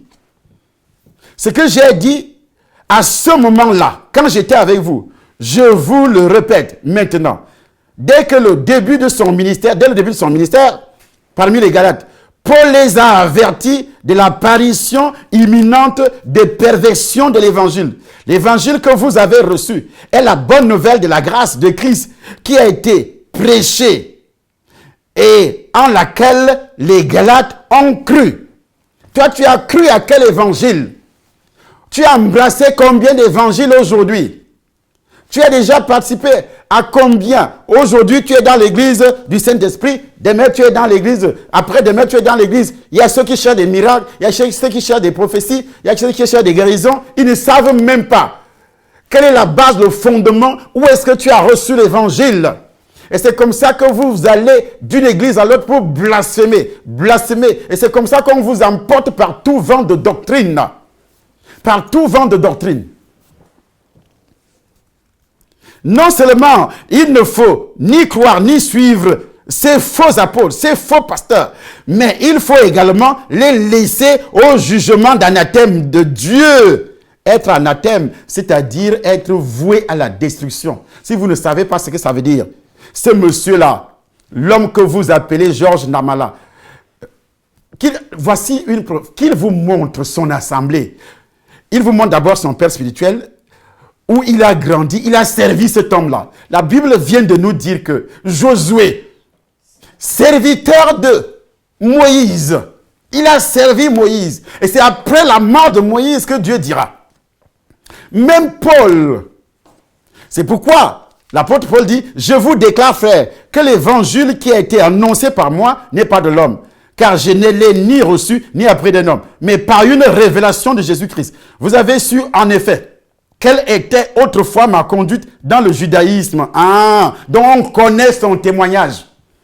On connaît son témoignage. Quelle a été ma conduite dans le judaïsme? Vous connaissez quelle a été ma conduite dans le satanisme. Si je parle du satanisme, parce que j'ai un passé. Paul avait le passé. Quel est donc le passé de ce monsieur? C'est pourquoi je suis fier de brandir le livre. Va et raconte ce que j'ai fait pour toi. Et là se trouve l'histoire de Georges Nama. Tout le plan de Satan, comment il doit détruire les 10% se trouve ici. Pour les amener à blasphémer. Pour les amener à blasphémer contre le Saint-Esprit. Ça veut dire que tu es perdu. Mais tu restes quand même dans l'église en chantant.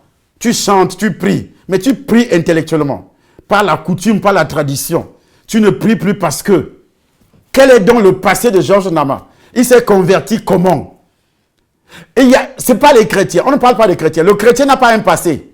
Si une personne est en Christ, elle est une nouvelle créature. Les choses anciennes sont passées, tout est devenu nouvelle. Alors, qu'est-ce qui est passé dans ta vie? Il y a ceux qui ne sont pas nés de nouveau, qui disent, ah oui, on a dit que lui là, il faisait la magie. Mais il a un passé. Il s'est converti, il s'est repenti. Et Dieu l'a délivré. Et ça veut dire qu'il est devenu ceci. Si une personne est en Christ, elle est une nouvelle créature, les choses anciennes sont passées. Et tout est devenu nouvelle. Moi, quand j'avais été touché par le Seigneur, par ce miracle, il me conduit dans la maison de l'apôtre au Baker. Avec témoignage. le prophète Yerna qui est encore en vie là, m'a vu avec ses yeux. Je suis arrivé chez lui pour témoigner. Il est encore en vie. Je suis arrivé chez lui pour témoigner. Ce que Christ a fait avec l'ordre de Baquet avant ma révolte. Et c'est pourquoi Dieu, lui, il va me reprendre. Lorsque la déloyauté, à cause des calomnies, les mêmes personnes, vous savez pourquoi je m'insurge? Parce que moi-même, j'avais été victime des calomnies. On avait calomnié mon père spirituel, le Baquet. On l'a calomnié, on l'a taxé de voleur, on l'a taxé de ceci, on l'a taxé de cela. J'ai abandonné son église. Gloire soit rendue à Jésus lorsqu'il va me reprendre en 2014. Je suis en Hongrie. J'ai des images. 23 ans plus tard. Parce que Dieu ne voulait pas m'envoyer en enfer. Et je n'avais jamais osé blasphémer contre le Saint-Esprit pour dire que oui, il est sorcier, il est sataniste, tout ça. On m'avait seulement dit, ah oui, c'est pas un homme de Dieu, vous savez, tu vois, il faut quitter l'église parce que. Et je suis aussi parti. 23 ans plus tard, Dieu va me reprendre. Il dit, tu vas en enfer. J'ai rendu l'âme à l'hôpital. La vidéo est là. Je vais poster cette vidéo demain. Sur notre site YouTube, Temple des Nations. Vous irez voir cette vidéo. Ce n'est pas des histoires que l'on fabrique. J'ai un passé. Quelqu'un qui arrive, vous ne connaissez même pas son passé. Vous commencez à l'écouter. C'est des faux. Je vous déclare, frère. Il dit, 3 ans plus tard, je montais à Jérusalem pour faire la connaissance de ses phases. Et j'ai demeuré 15 jours chez lui. 3 ans plus tard, il trace. Pendant ce temps, il annonçait l'évangile. Il créait les églises. Et Georges Namalor. Qui nous montre tous les jours, frère en Christ, frère en Christ, frère en Christ, frère en Christ. Tu appelles qui frère en Christ? Par les réseaux sociaux. Tu dis que les églises doivent finir. Alors, ils imposeront les mains aux malades. Les malades seront guéris. Ça va se faire comment? La Sainte Seine, ça va se faire comment? Tu vois comment tu viens de Satan? Tu vas donner la Sainte Seine à ces gens par Internet. Les gens que tu demandes de rester à la maison, de ne plus suivre. J'ai reçu du Seigneur ce que je vous ai enseigné, dit l'apôtre Paul. 1 Corinthiens chapitre 11. Ce que je vous ai, c'est que le jour de sa mort, voici ce qu'il a dit, il a pris du pain, il a ordonné. La Sainte Seine, c'est le repas du Seigneur que tous les croyants localement doivent prendre ensemble. Les églises primitives ont pris la Sainte Seine ensemble. Et toi, tu viens détruire ce fondement pour dire aux gens, c'est fini maintenant. C'est moi seul qui est le pape. C'est moi seul qui est ceci. Écoutez-moi sur les réseaux sociaux. N'allez plus dans les églises. Satanistes, sorciers. Tu vas donner la Sainte Seine sur Internet? Je pose la question, tu dois répondre à toutes les questions que tu es en train de poser. Par rapport aux conneries que tu es en train de raconter sur Internet. Donne la Sainte Seine sur Internet, on va voir. Tu vas les baptiser par Internet. Tu vas baptiser tout le corps de Christ. Tu vas au Nigeria.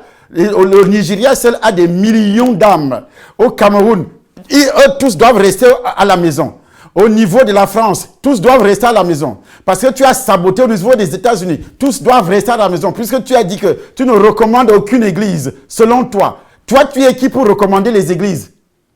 Le juge.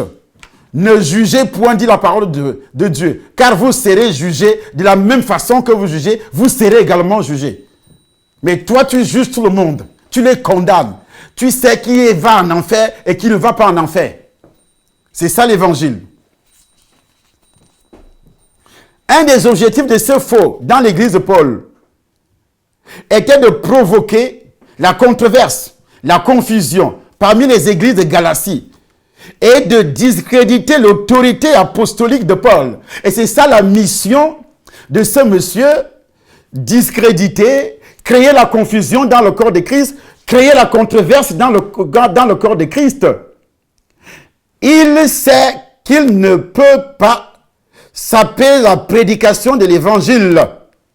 Mais il doit donc calomnier. Il sait très bien qu'il ne peut pas saper. Mais il doit calomnier un antichrist. Il doit calomnier pour voler les âmes. Parce que lui, il est déjà condamné d'office. Un vrai ministre de l'évangile. Les gens viennent et disent que oui, c'est un vrai serviteur de Dieu. Oui, c'est un vrai serviteur de Dieu par rapport à quoi? Il a annoncé l'évangile. Montrez-moi. Un vrai serviteur de Dieu actuel annonce d'abord l'évangile. Il prêche d'abord l'évangile. Romains, chapitre 10, à partir du verset 14. À partir du verset 14. Il n'est pas dit qu'il est beau les pieds qui critiquent, les pieds qui calomnient, les pieds qui condamnent. Qu'est-ce qui est dit? Nous lisons Romains, chapitre 10, à partir du verset 14. Si maman a trouvé, elle peut lire. Il est écrit. Romains 10 à partir du verset 14.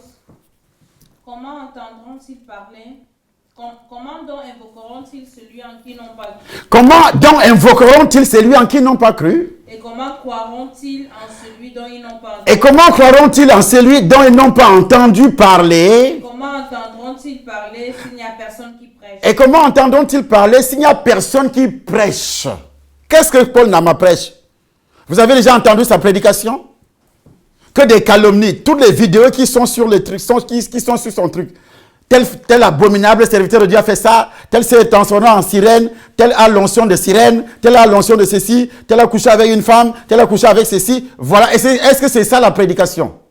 Est-ce que c'est ça la prédication? Réponds-moi par vidéo, l'homme qu'on appelle Georges Nama. Quel est ton titre? Tu es quoi? Apôtre, prophète, évangéliste, pasteur? Voilà les 5 ministères que Christ a donnés. Éphésiens chapitre 4. Que Christ a donné. Tu as quel ministère? Et même parmi ces ministères, tu dois évangéliser. Que tu sois prophète. Tous les prophètes qui n'évangélisent pas ne sont pas des prophètes de Dieu.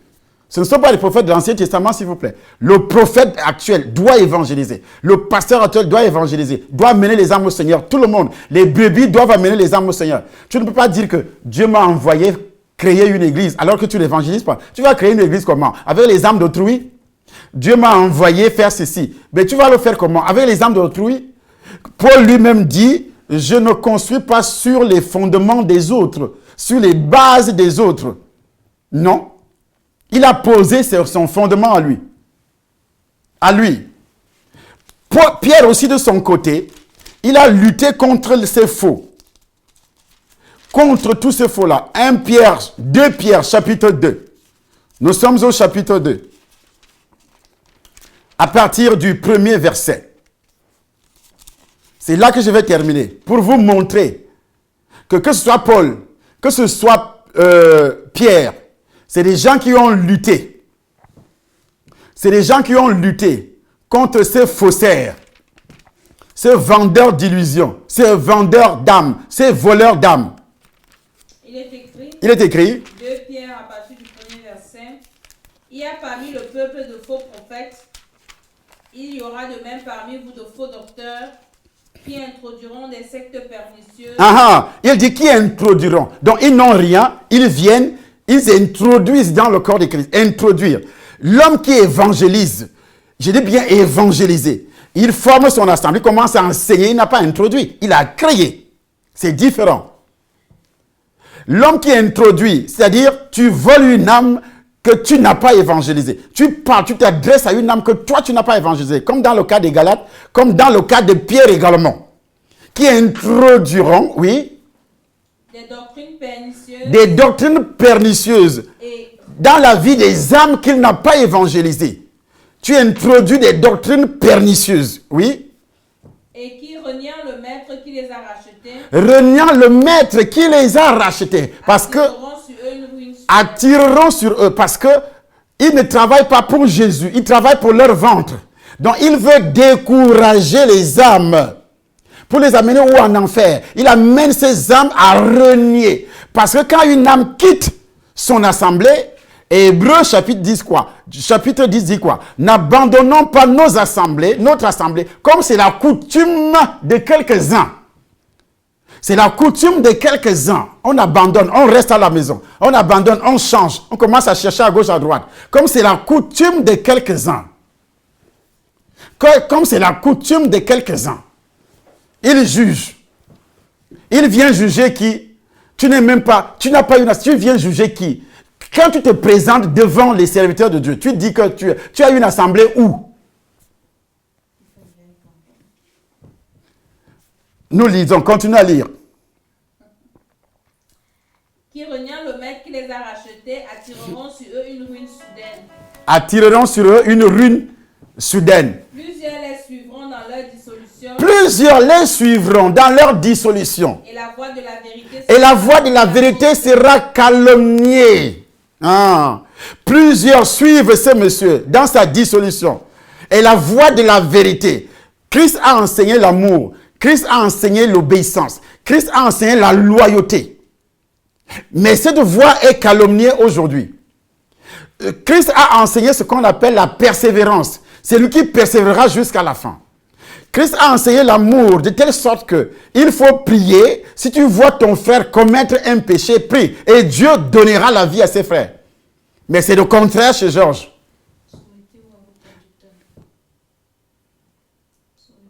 Soumettez-vous à vos conducteurs. C'est ce que Christ a enseigné. Christ a enseigné Jean chapitre 17. Christ a enseigné l'unité. Il a prié même pour l'unité. Mais lui, il vient, il divise. Quels sont les fruits qu'il produit sur le terrain? Quels sont les fruits qu'il produit? Puisqu'il condamne tout le monde. Il vient, il divise. N'allez plus, ne faites pas. Ce n'est pas l'œuvre de Satan. Est-ce que vous avez vraiment le discernement? Hébreux 13, verset 7. Souvenez-vous de vos conducteurs qui vous ont annoncé la parole de Dieu. Ah, souvenez-vous de vos conducteurs qui vous ont annoncé quoi? La parole de Dieu. La parole de Dieu. Considérez quelle a été la fin de leur vie. Considérez quelle a été la fin de leur vie. Ta vie, tu as persévéré avec ce conducteur-là jusqu'à la fin de sa vie. Hébreux 13, 17. Hébreux 13, 17. Obéissez à vos conducteurs. Obéissez à vos conducteurs. Il vous dit non, ce n'est pas ce genre de conducteur. Il ne faut pas obéir. Obéissez à vos conducteurs. Et ayez pour eux de la déférence. Ayez pour eux de la déférence. Car ils veillent sur vos âmes. Il veille sur vos âmes. Comme devant en rendre compte. Donc lui, Georges Nama, va veiller sur les âmes par Internet. Et lui, c'est lui qui va rendre compte sur vos âmes. Il dit, souvenez-vous de vos conducteurs qui vous ont annoncé. Est-ce que c'est Georges Nama qui vous a annoncé l'évangile? Non. Qui vous ont annoncé l'évangile. Et puis vous quittez, vous allez rester à la maison. Vous commencez à l'envoyer l'argent. Puisque au début, quand il a commencé ses histoires, ses bêtises, il était sale comme un porc. Il était maigre, il était ceci. Mais aujourd'hui, il a des joues. Mais c'est le salaire terrestre. Il passe le temps à saboter pour voler. C'est ça Satan. Il calomnie. Il a calomnié Dieu aux côtés d'Adam et Ève pour voler leurs âmes. Il savait que Dieu va les maudire. Il savait qu'ils vont désobéir. Il les conduit, les pousse par les calomnies à désobéir. Et c'est ce qu'il fait. Est-ce que Satan avait créé un jour? Non. Il a créé des anges? Non. Il a volé un tiers. Il a créé Adam et Ève toi-même. Aujourd'hui, tu es perdu. Tu lis la Bible pourquoi? C'est à cause de ce que Satan a fait dans le jardin d'Éden. Toi qui suis Georges Nama, écoute-moi bien, même tes enfants auront des problèmes parce que nous avons des problèmes aujourd'hui à cause de ce qu'Adam a fait. À cause de ce qu'Adam a fait. C'est pourquoi on a des problèmes aujourd'hui. Continuez à lire, maman. Car il veille sur vos âmes comme devant à rendre compte, qu'il en soit ainsi afin qu'il le fasse avec joie et non en gémissant, ce qui ne serait d'aucun avantage pour vous. Ce qui ne serait d'aucun avantage pour vous.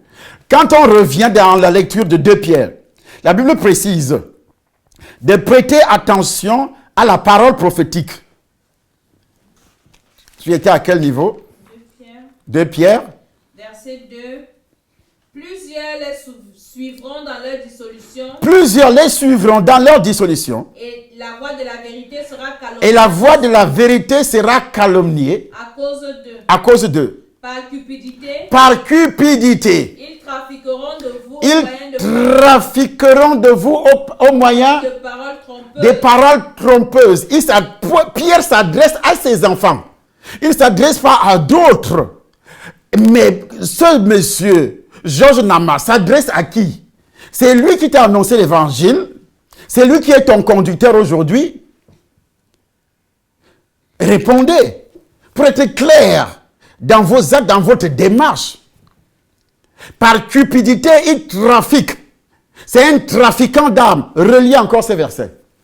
Par cupidité, par cupidité, ils trafiqueront de vous au moyen de ils trafiqueront de vous au moyen des paroles trompeuses. eux que menace depuis longtemps la condamnation. Eux que menace depuis longtemps la condamnation. Et dont la ruine ne sommeille. Dont la ruine ne sommeille pas. Lui, Georges Nama, que menace depuis longtemps la condamnation, depuis qu'il a commencé à blasphémer, en appelant les serviteurs qui évangélisent, qui annoncent, comme ce que Hébreu vient de dire, qui annoncent les serviteurs qui vous ont annoncé la bonne nouvelle.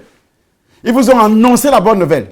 J'ai vu au stade, je dis bien la deuxième, demain là, la deuxième, ça sera la quatrième vidéo.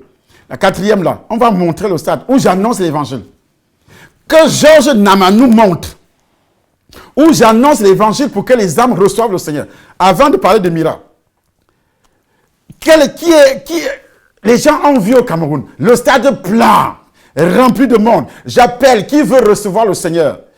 Et les gens descendent, des milliers de personnes descendent pour recevoir le Seigneur. Nous sommes au Cameroun, dans mon propre pays. Dans mon propre pays. Le stade est plein. Les gens reçoivent le Seigneur. Voilà la preuve. Georges Nama, montre-moi ta preuve à toi. C'est pas derrière un ordinateur. En s'adressant, Pierre ne s'adresse pas aux autres. Il s'adresse à ses brebis. Paul ne s'adresse pas aux autres, il s'adresse à ses brebis. Jacques ne s'adresse pas, il s'adresse à ses brebis. Le jour qu'ils parlent, quand ils écrivent à leurs brebis. Et toi, où sont tes brebis à toi? Oui, Christ m'a envoyé, j'ai eu une mission. Quelle mission? Dans le désordre? Tu ne connais pas la parole de Dieu, ferme la Bible. Va trouver une cacaoyère là-bas. Comme tu es étonné, tu rentres là-bas, tu trouves une cacaoyère, il y a le cacao chez nous. Dans mon village, tu es bêtis. Il y a le cacao chez les bêtis. Tu vas défricher là-bas. Quitte, je sais que tu es aux États-Unis, tu es tout simplement un réfugié économique. Moi ici, je suis missionnaire. Et j'ai des preuves. Je suis missionnaire. J'amène les gens au Seigneur tous les jours. Je dis bien tous les jours. Je n'ai pas calomnié les serviteurs de Dieu qui sont ici sur place. Je n'ai pas besoin pour attirer les âmes. Je n'ai pas besoin pour attirer les âmes. Et puis je pourrais commencer à calomnier les gens. Comme ce que tu fais. Et l'apôtre Pierre dit, nous continuons. Car si Dieu n'a pas épargné les anges qui ont péché, si Dieu n'a pas épargné les anges qui ont péché, mais s'il les a précipités dans les abîmes des ténèbres, s'il les a précipités dans les abîmes des ténèbres, il les réserve pour le jugement. Et les réserve pour le jugement. Toi, quand tu vas mourir, toi qui suis Georges Nama, quand tu vas mourir, c'est là-bas que tu iras. C'est là-bas que tu iras. Et c'est un avertissement que je te donne. Oui. S'il n'a pas épargné l'ancien monde, S'il n'a pas épargné l'ancien monde, mais s'il a sauvé Noé, s'il a sauvé Noé que j'ai cité dès le début du message, lui huitième, parce que ceux-là n'ont pas voulu écouter Noé. Et comme tu refuses d'écouter, et tu continues à écouter un imposteur, tu continues à écouter quelqu'un qui est déjà condamné. La condamnation, comme le dit l'apôtre Paul. Pierre, Paul a dit ça. Moi aussi, je suis libre de le dire parce que j'ai des preuves que ce monsieur a blasphémé contre le Saint-Esprit. Et Dieu dit, on ne doit plus jamais prier pour de telles personnes. Ceux qui suivent Georges Nama, je ne peux jamais m'hazarder même à ouvrir ma bouche pour prier pour toi. Aucun serviteur, même ton père spirituel, dont tous les pasteurs avertissaient vos brebis que si vous voulez aller au ciel, si tu as encore un petit, je dis bien une petite flamme du Saint-Esprit qui va te convaincre de quitter les sites ou bien les vidéos de Georges Nama, allez voir tout ce qu'il raconte parce qu'il ne prêche absolument rien. Rien. Il n'y a pas de message. Le message, c'est un message de Satan. Calomnie. Calomnie, c'est tout. Les calomnies, c'est tout. On a dit, on a dit, on a dit, on a dit, on a dit, on a dit. Or, la Bible parle de voir. Si tu vois ton frère commettre un péché, prie. Et Dieu donnera la vie à ce frère, à cet homme, à cette femme. Dieu lui donnera la vie. C'est ce qui est écrit. Si tu vois, tu as vu avec tes yeux. Car j'ai entendu, et puis il y a un frère qui est venu du Burkina, il brandit, et les gens commencent à écrire, écrire en bas. Oui. Vraiment, c'est un vrai serviteur de Satan. Ouais. Continue. Louis VIII, ce prédicateur de la justice, lorsqu'il fit venir le déluge sur un monde d'impies, s'il a condamné à la destruction et réduit ensemble les villes de Sodome et Gomorrhe, les donnant comme exemple aux impies à venir. Les donnant comme exemple aux impies à venir. S'il a condamné des villes, s'il a détruit le monde par le déluge, ce n'est pas toi. Tu partiras avec ton Georges. Oui. S'il a délivré le juste Lot profondément attristé de la conduite de ces hommes sans frein dans leur dissolution, car ce juste qui habitait au milieu d'eux tourmentait journellement son âme juste à cause de ce qu'il voyait et entendait de leurs œuvres criminelles. Le Seigneur s'est délivré de l'épreuve les hommes pieux et réservé les injustices pour être punis au jour du jugement. Pour être punis au jour du jugement à cause de ce qu'il appelle le dérèglement. Le mot dérèglement est très fort, le dérèglement, c'est-à-dire l'immoralité. C'est pas seulement l'immoralité sexuelle, parce que les gens pensent que quand on parle de l'immoralité, ils pensent directement à l'immoralité sexuelle. Non.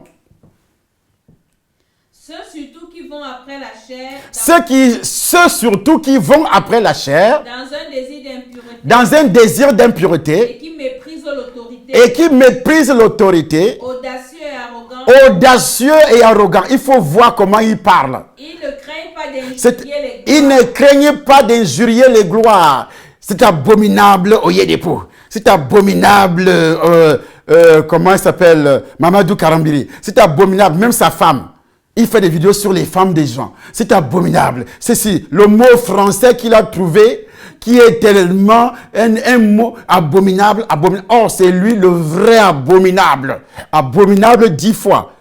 Abominable 9 fois, 6 fois, parce que ce sont les chiffres sataniques démoniaques. Tandis que les anges, supérieurs en force et en puissance, ne portent pas contre elles de jugement injurieux devant le ne Seigneur. portent pas contre les autorités des jugements injurieux. Des jugements injurieux. Ils jugent tous les pasteurs. Ils jugent tous les serviteurs de Dieu. Et ce sont des jugements injurieux. Ils insultent. Et il se dit, homme de Dieu, et vous suivez une telle personne. Ne porte pas des jugements, même pas contre le diable. Pas même contre le diable. Ne porte pas des jugements. Contre... L'ange n'a pas pu juger ni calomnier le diable. Et les autorités spirituelles sont des gloires. Des gloires. Mais il faut entendre comment les gens qui ont monté les preuves, les gens qui ont gêné pour amener les âmes à la conversion, ils ont gêné. Ils ont été persécutés jour et nuit. Que ce soit par les démons, que ce soit par les sorciers, des membres des familles de leurs brebis. Ils ont dépensé, ils ont fait des sacrifices de leur vie, dans ton corps comme un sacrifice. Ils ont donné leur corps comme un sacrifice. Comme un sacrifice. Ils ont sacrifié leur maison. Ils ont sacrifié leur maison. Ils ont sacrifié leur vie. Argent même, ils ont sacrifié. Pour avoir un temple ici à Paris. La voiture la plus chère, je l'ai vendue. Mais il a braqué les voitures. Oui, voici les voitures que Tchadessembe roule avec. Mais je prends ça. Pour l'œuvre de Dieu, je vends. Je prends l'argent, j'investis dans l'œuvre de Dieu. Je préfère même prendre le train. Lui, il fait quoi?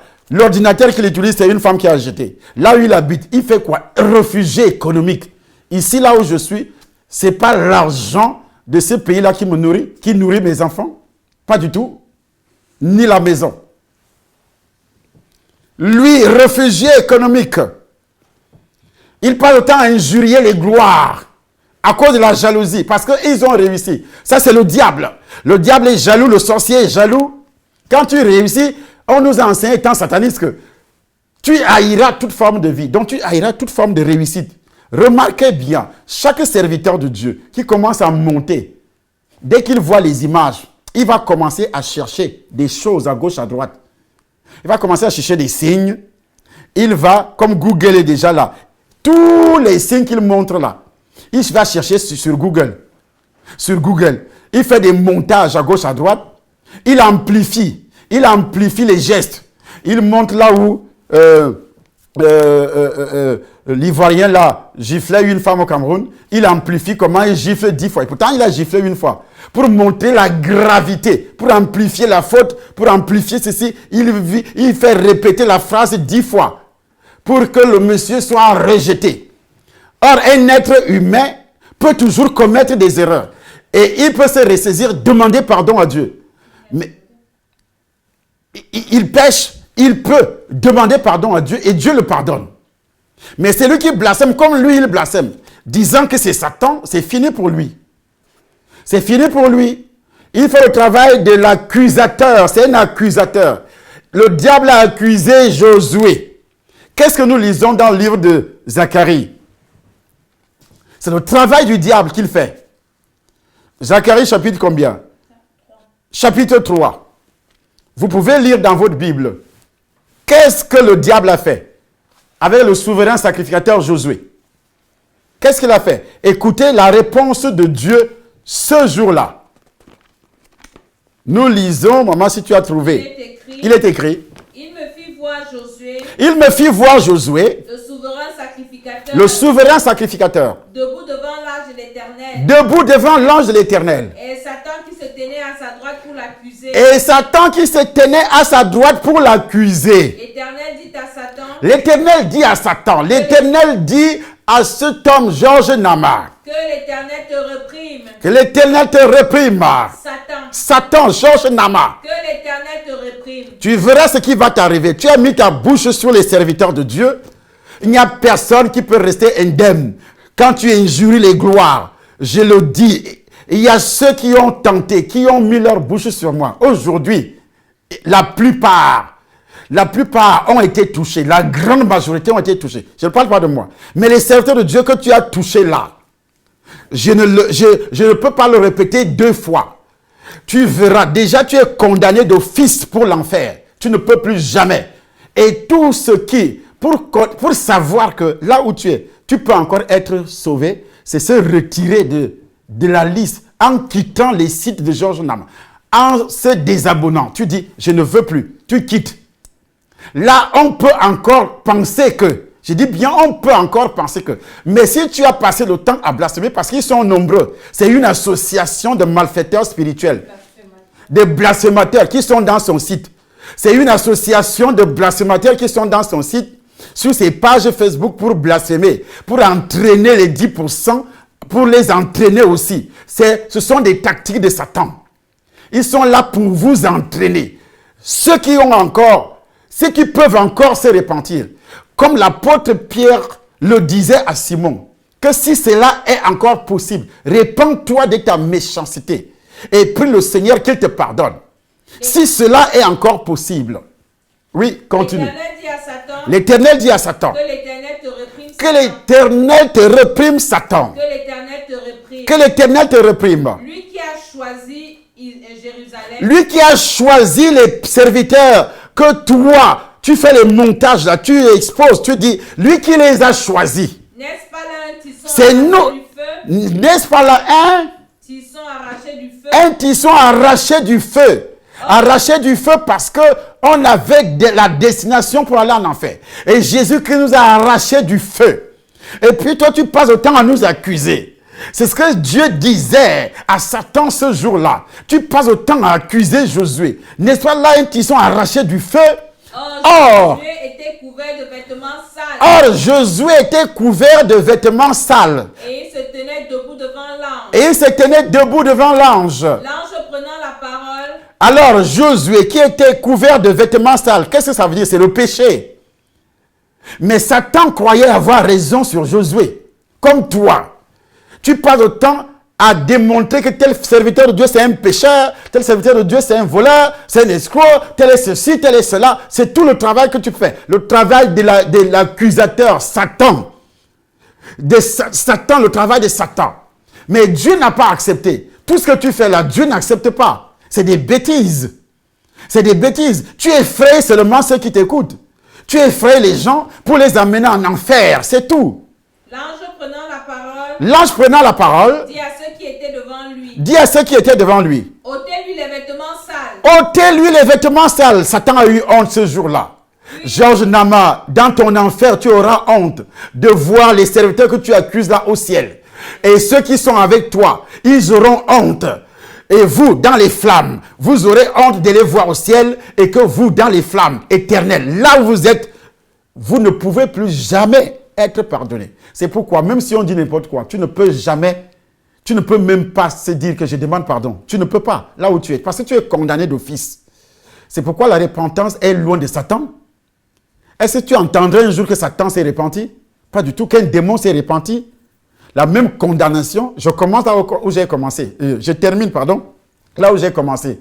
J'ai commencé par Dieu lui-même, qui était le pasteur de cette assemblée des anges. Il a créé Adam. Et les anges, Satan s'est rebellé. Il a entraîné. Toi, tu t'es rebellé à cause de la convoitise. Tu veux l'argent parce que tu es né pauvre. Tu es pauvre. Et tu dis aux gens, ne payez plus la dîme, ne fais pas ceci. Tu commences à leur demander des dons. Tu demandes aux gens de ne pas donner la dîme. Mais tu leur demandes des dons. Tu leur demandes des dons. Or, la Bible dit, n'oubliez pas Hébreux, chapitre combien? Chapitre 13. À partir du verset combien? Du verset 15, du verset 16. N'oubliez pas la libéralité. Tu dis aux gens de ne pas donner. Tu dis, ça c'est des escroqueries. Ceux qui vendent les livres, ceux qui vendent ceci. L'ordinateur que tu utilises, tu l'as acheté avec quel argent? Tu l'as acheté avec quel argent? Explique.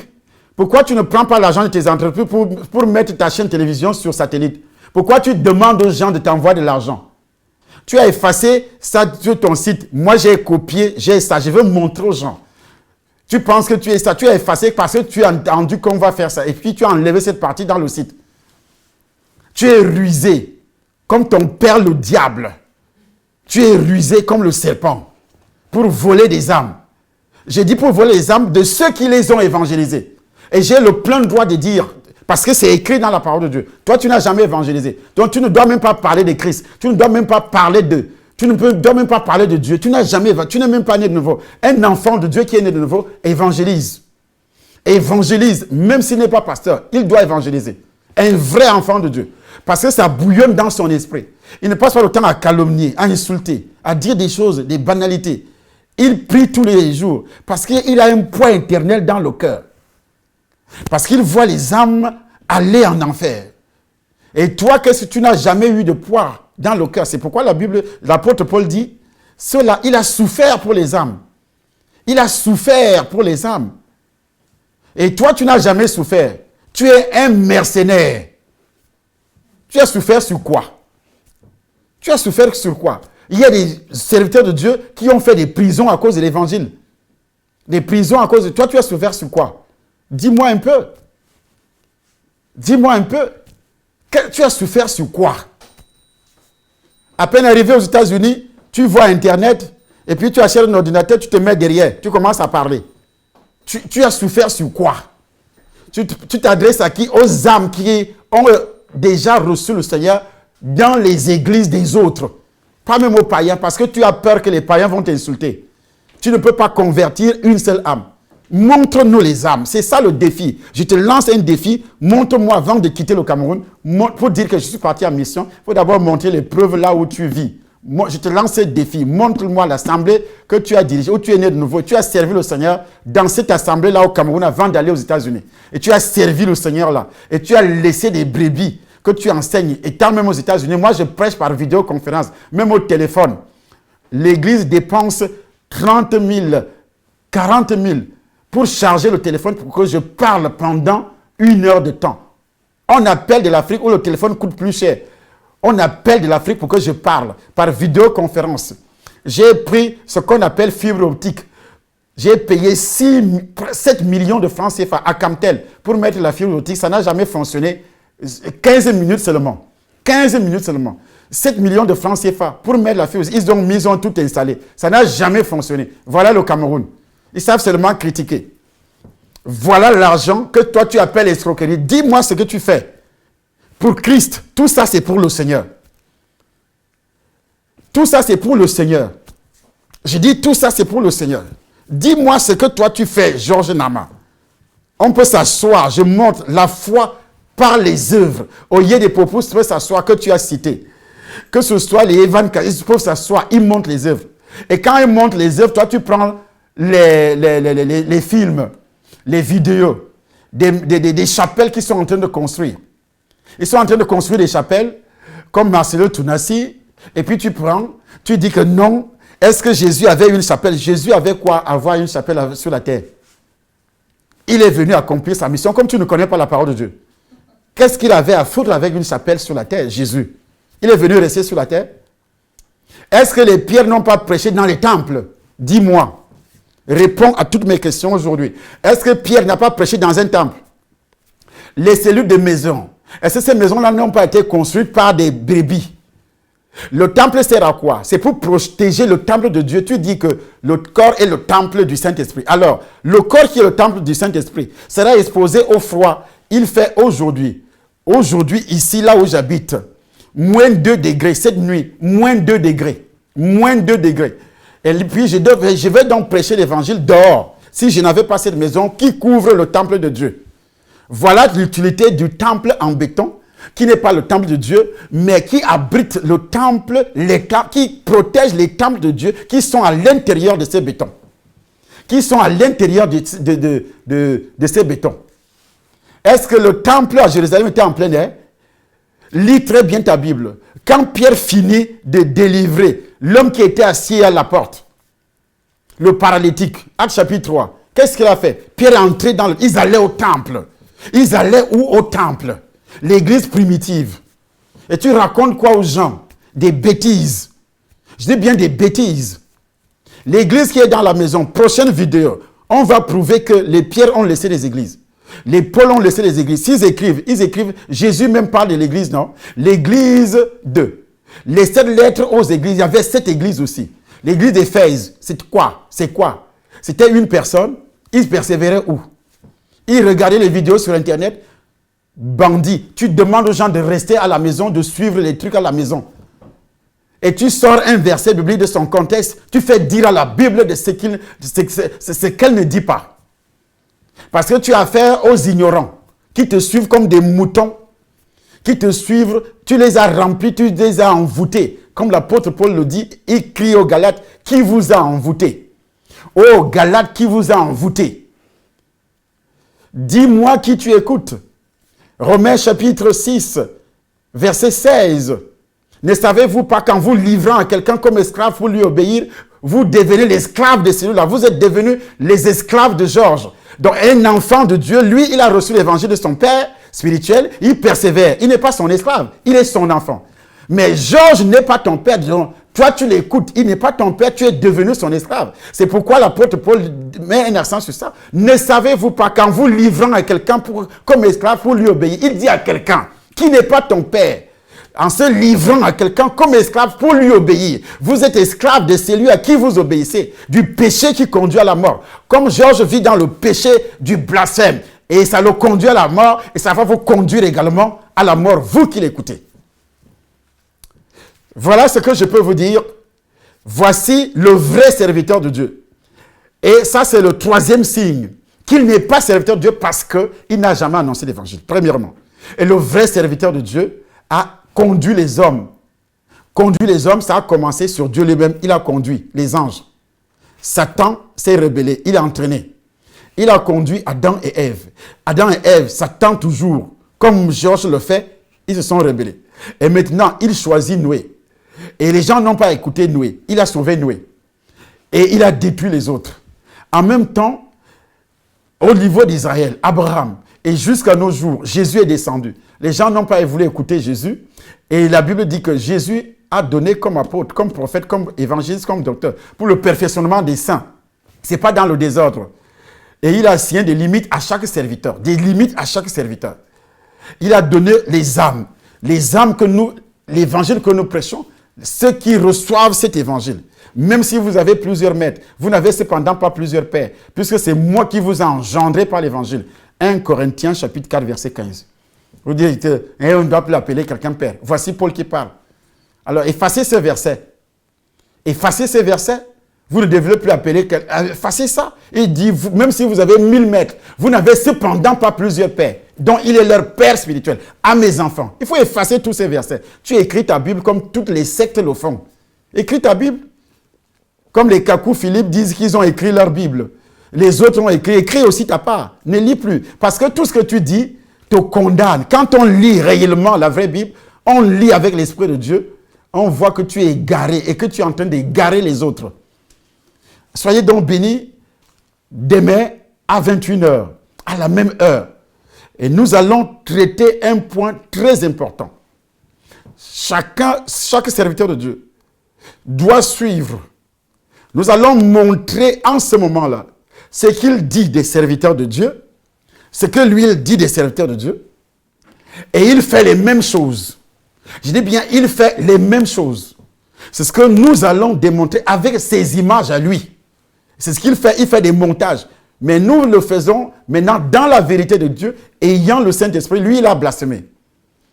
Il le fait pour attirer les âmes. Mais nous le faisons pour sauver les âmes qu'il attire. Que la grâce de Dieu soit sur vous, que la puissance du Saint-Esprit continue à se manifester dans votre vie, au nom puissant du Seigneur Jésus-Christ Nazareth. Voilà ce que j'avais à vous dire aujourd'hui. Prenez garde à vous-même.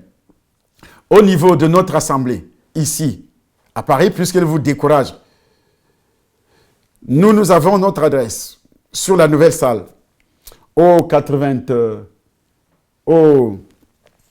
à la rue, l'avenue, c'est pas la rue, l'avenue 47, avenue du Général Delanne, au 95 330 à Domont.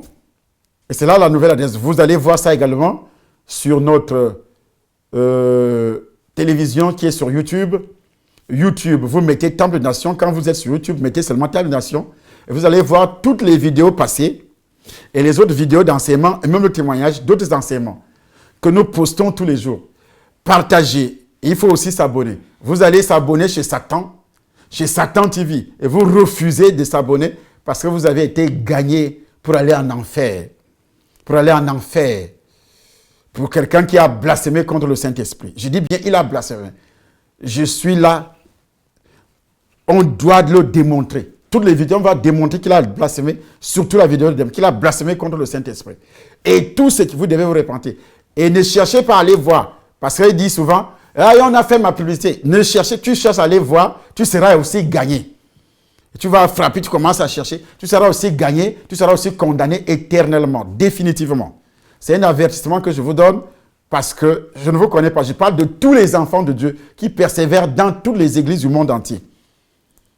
Et je m'adresse spécifiquement aussi à mes enfants spirituels et à ceux du monde entier qui ont été sauvés par l'évangile de leur Père et qui ont persévéré. Mais si vous êtes entrés dans la déloyauté, retournez dans la maison. Que la grâce de Dieu soit sur vous et que le feu du Saint-Esprit continue à brûler les liens qui se manifestent et que ces liens qui autorisent à Satan de vous dominer par les calomniateurs. Soyez bénis dans le nom de Jésus-Christ. À demain. Amen.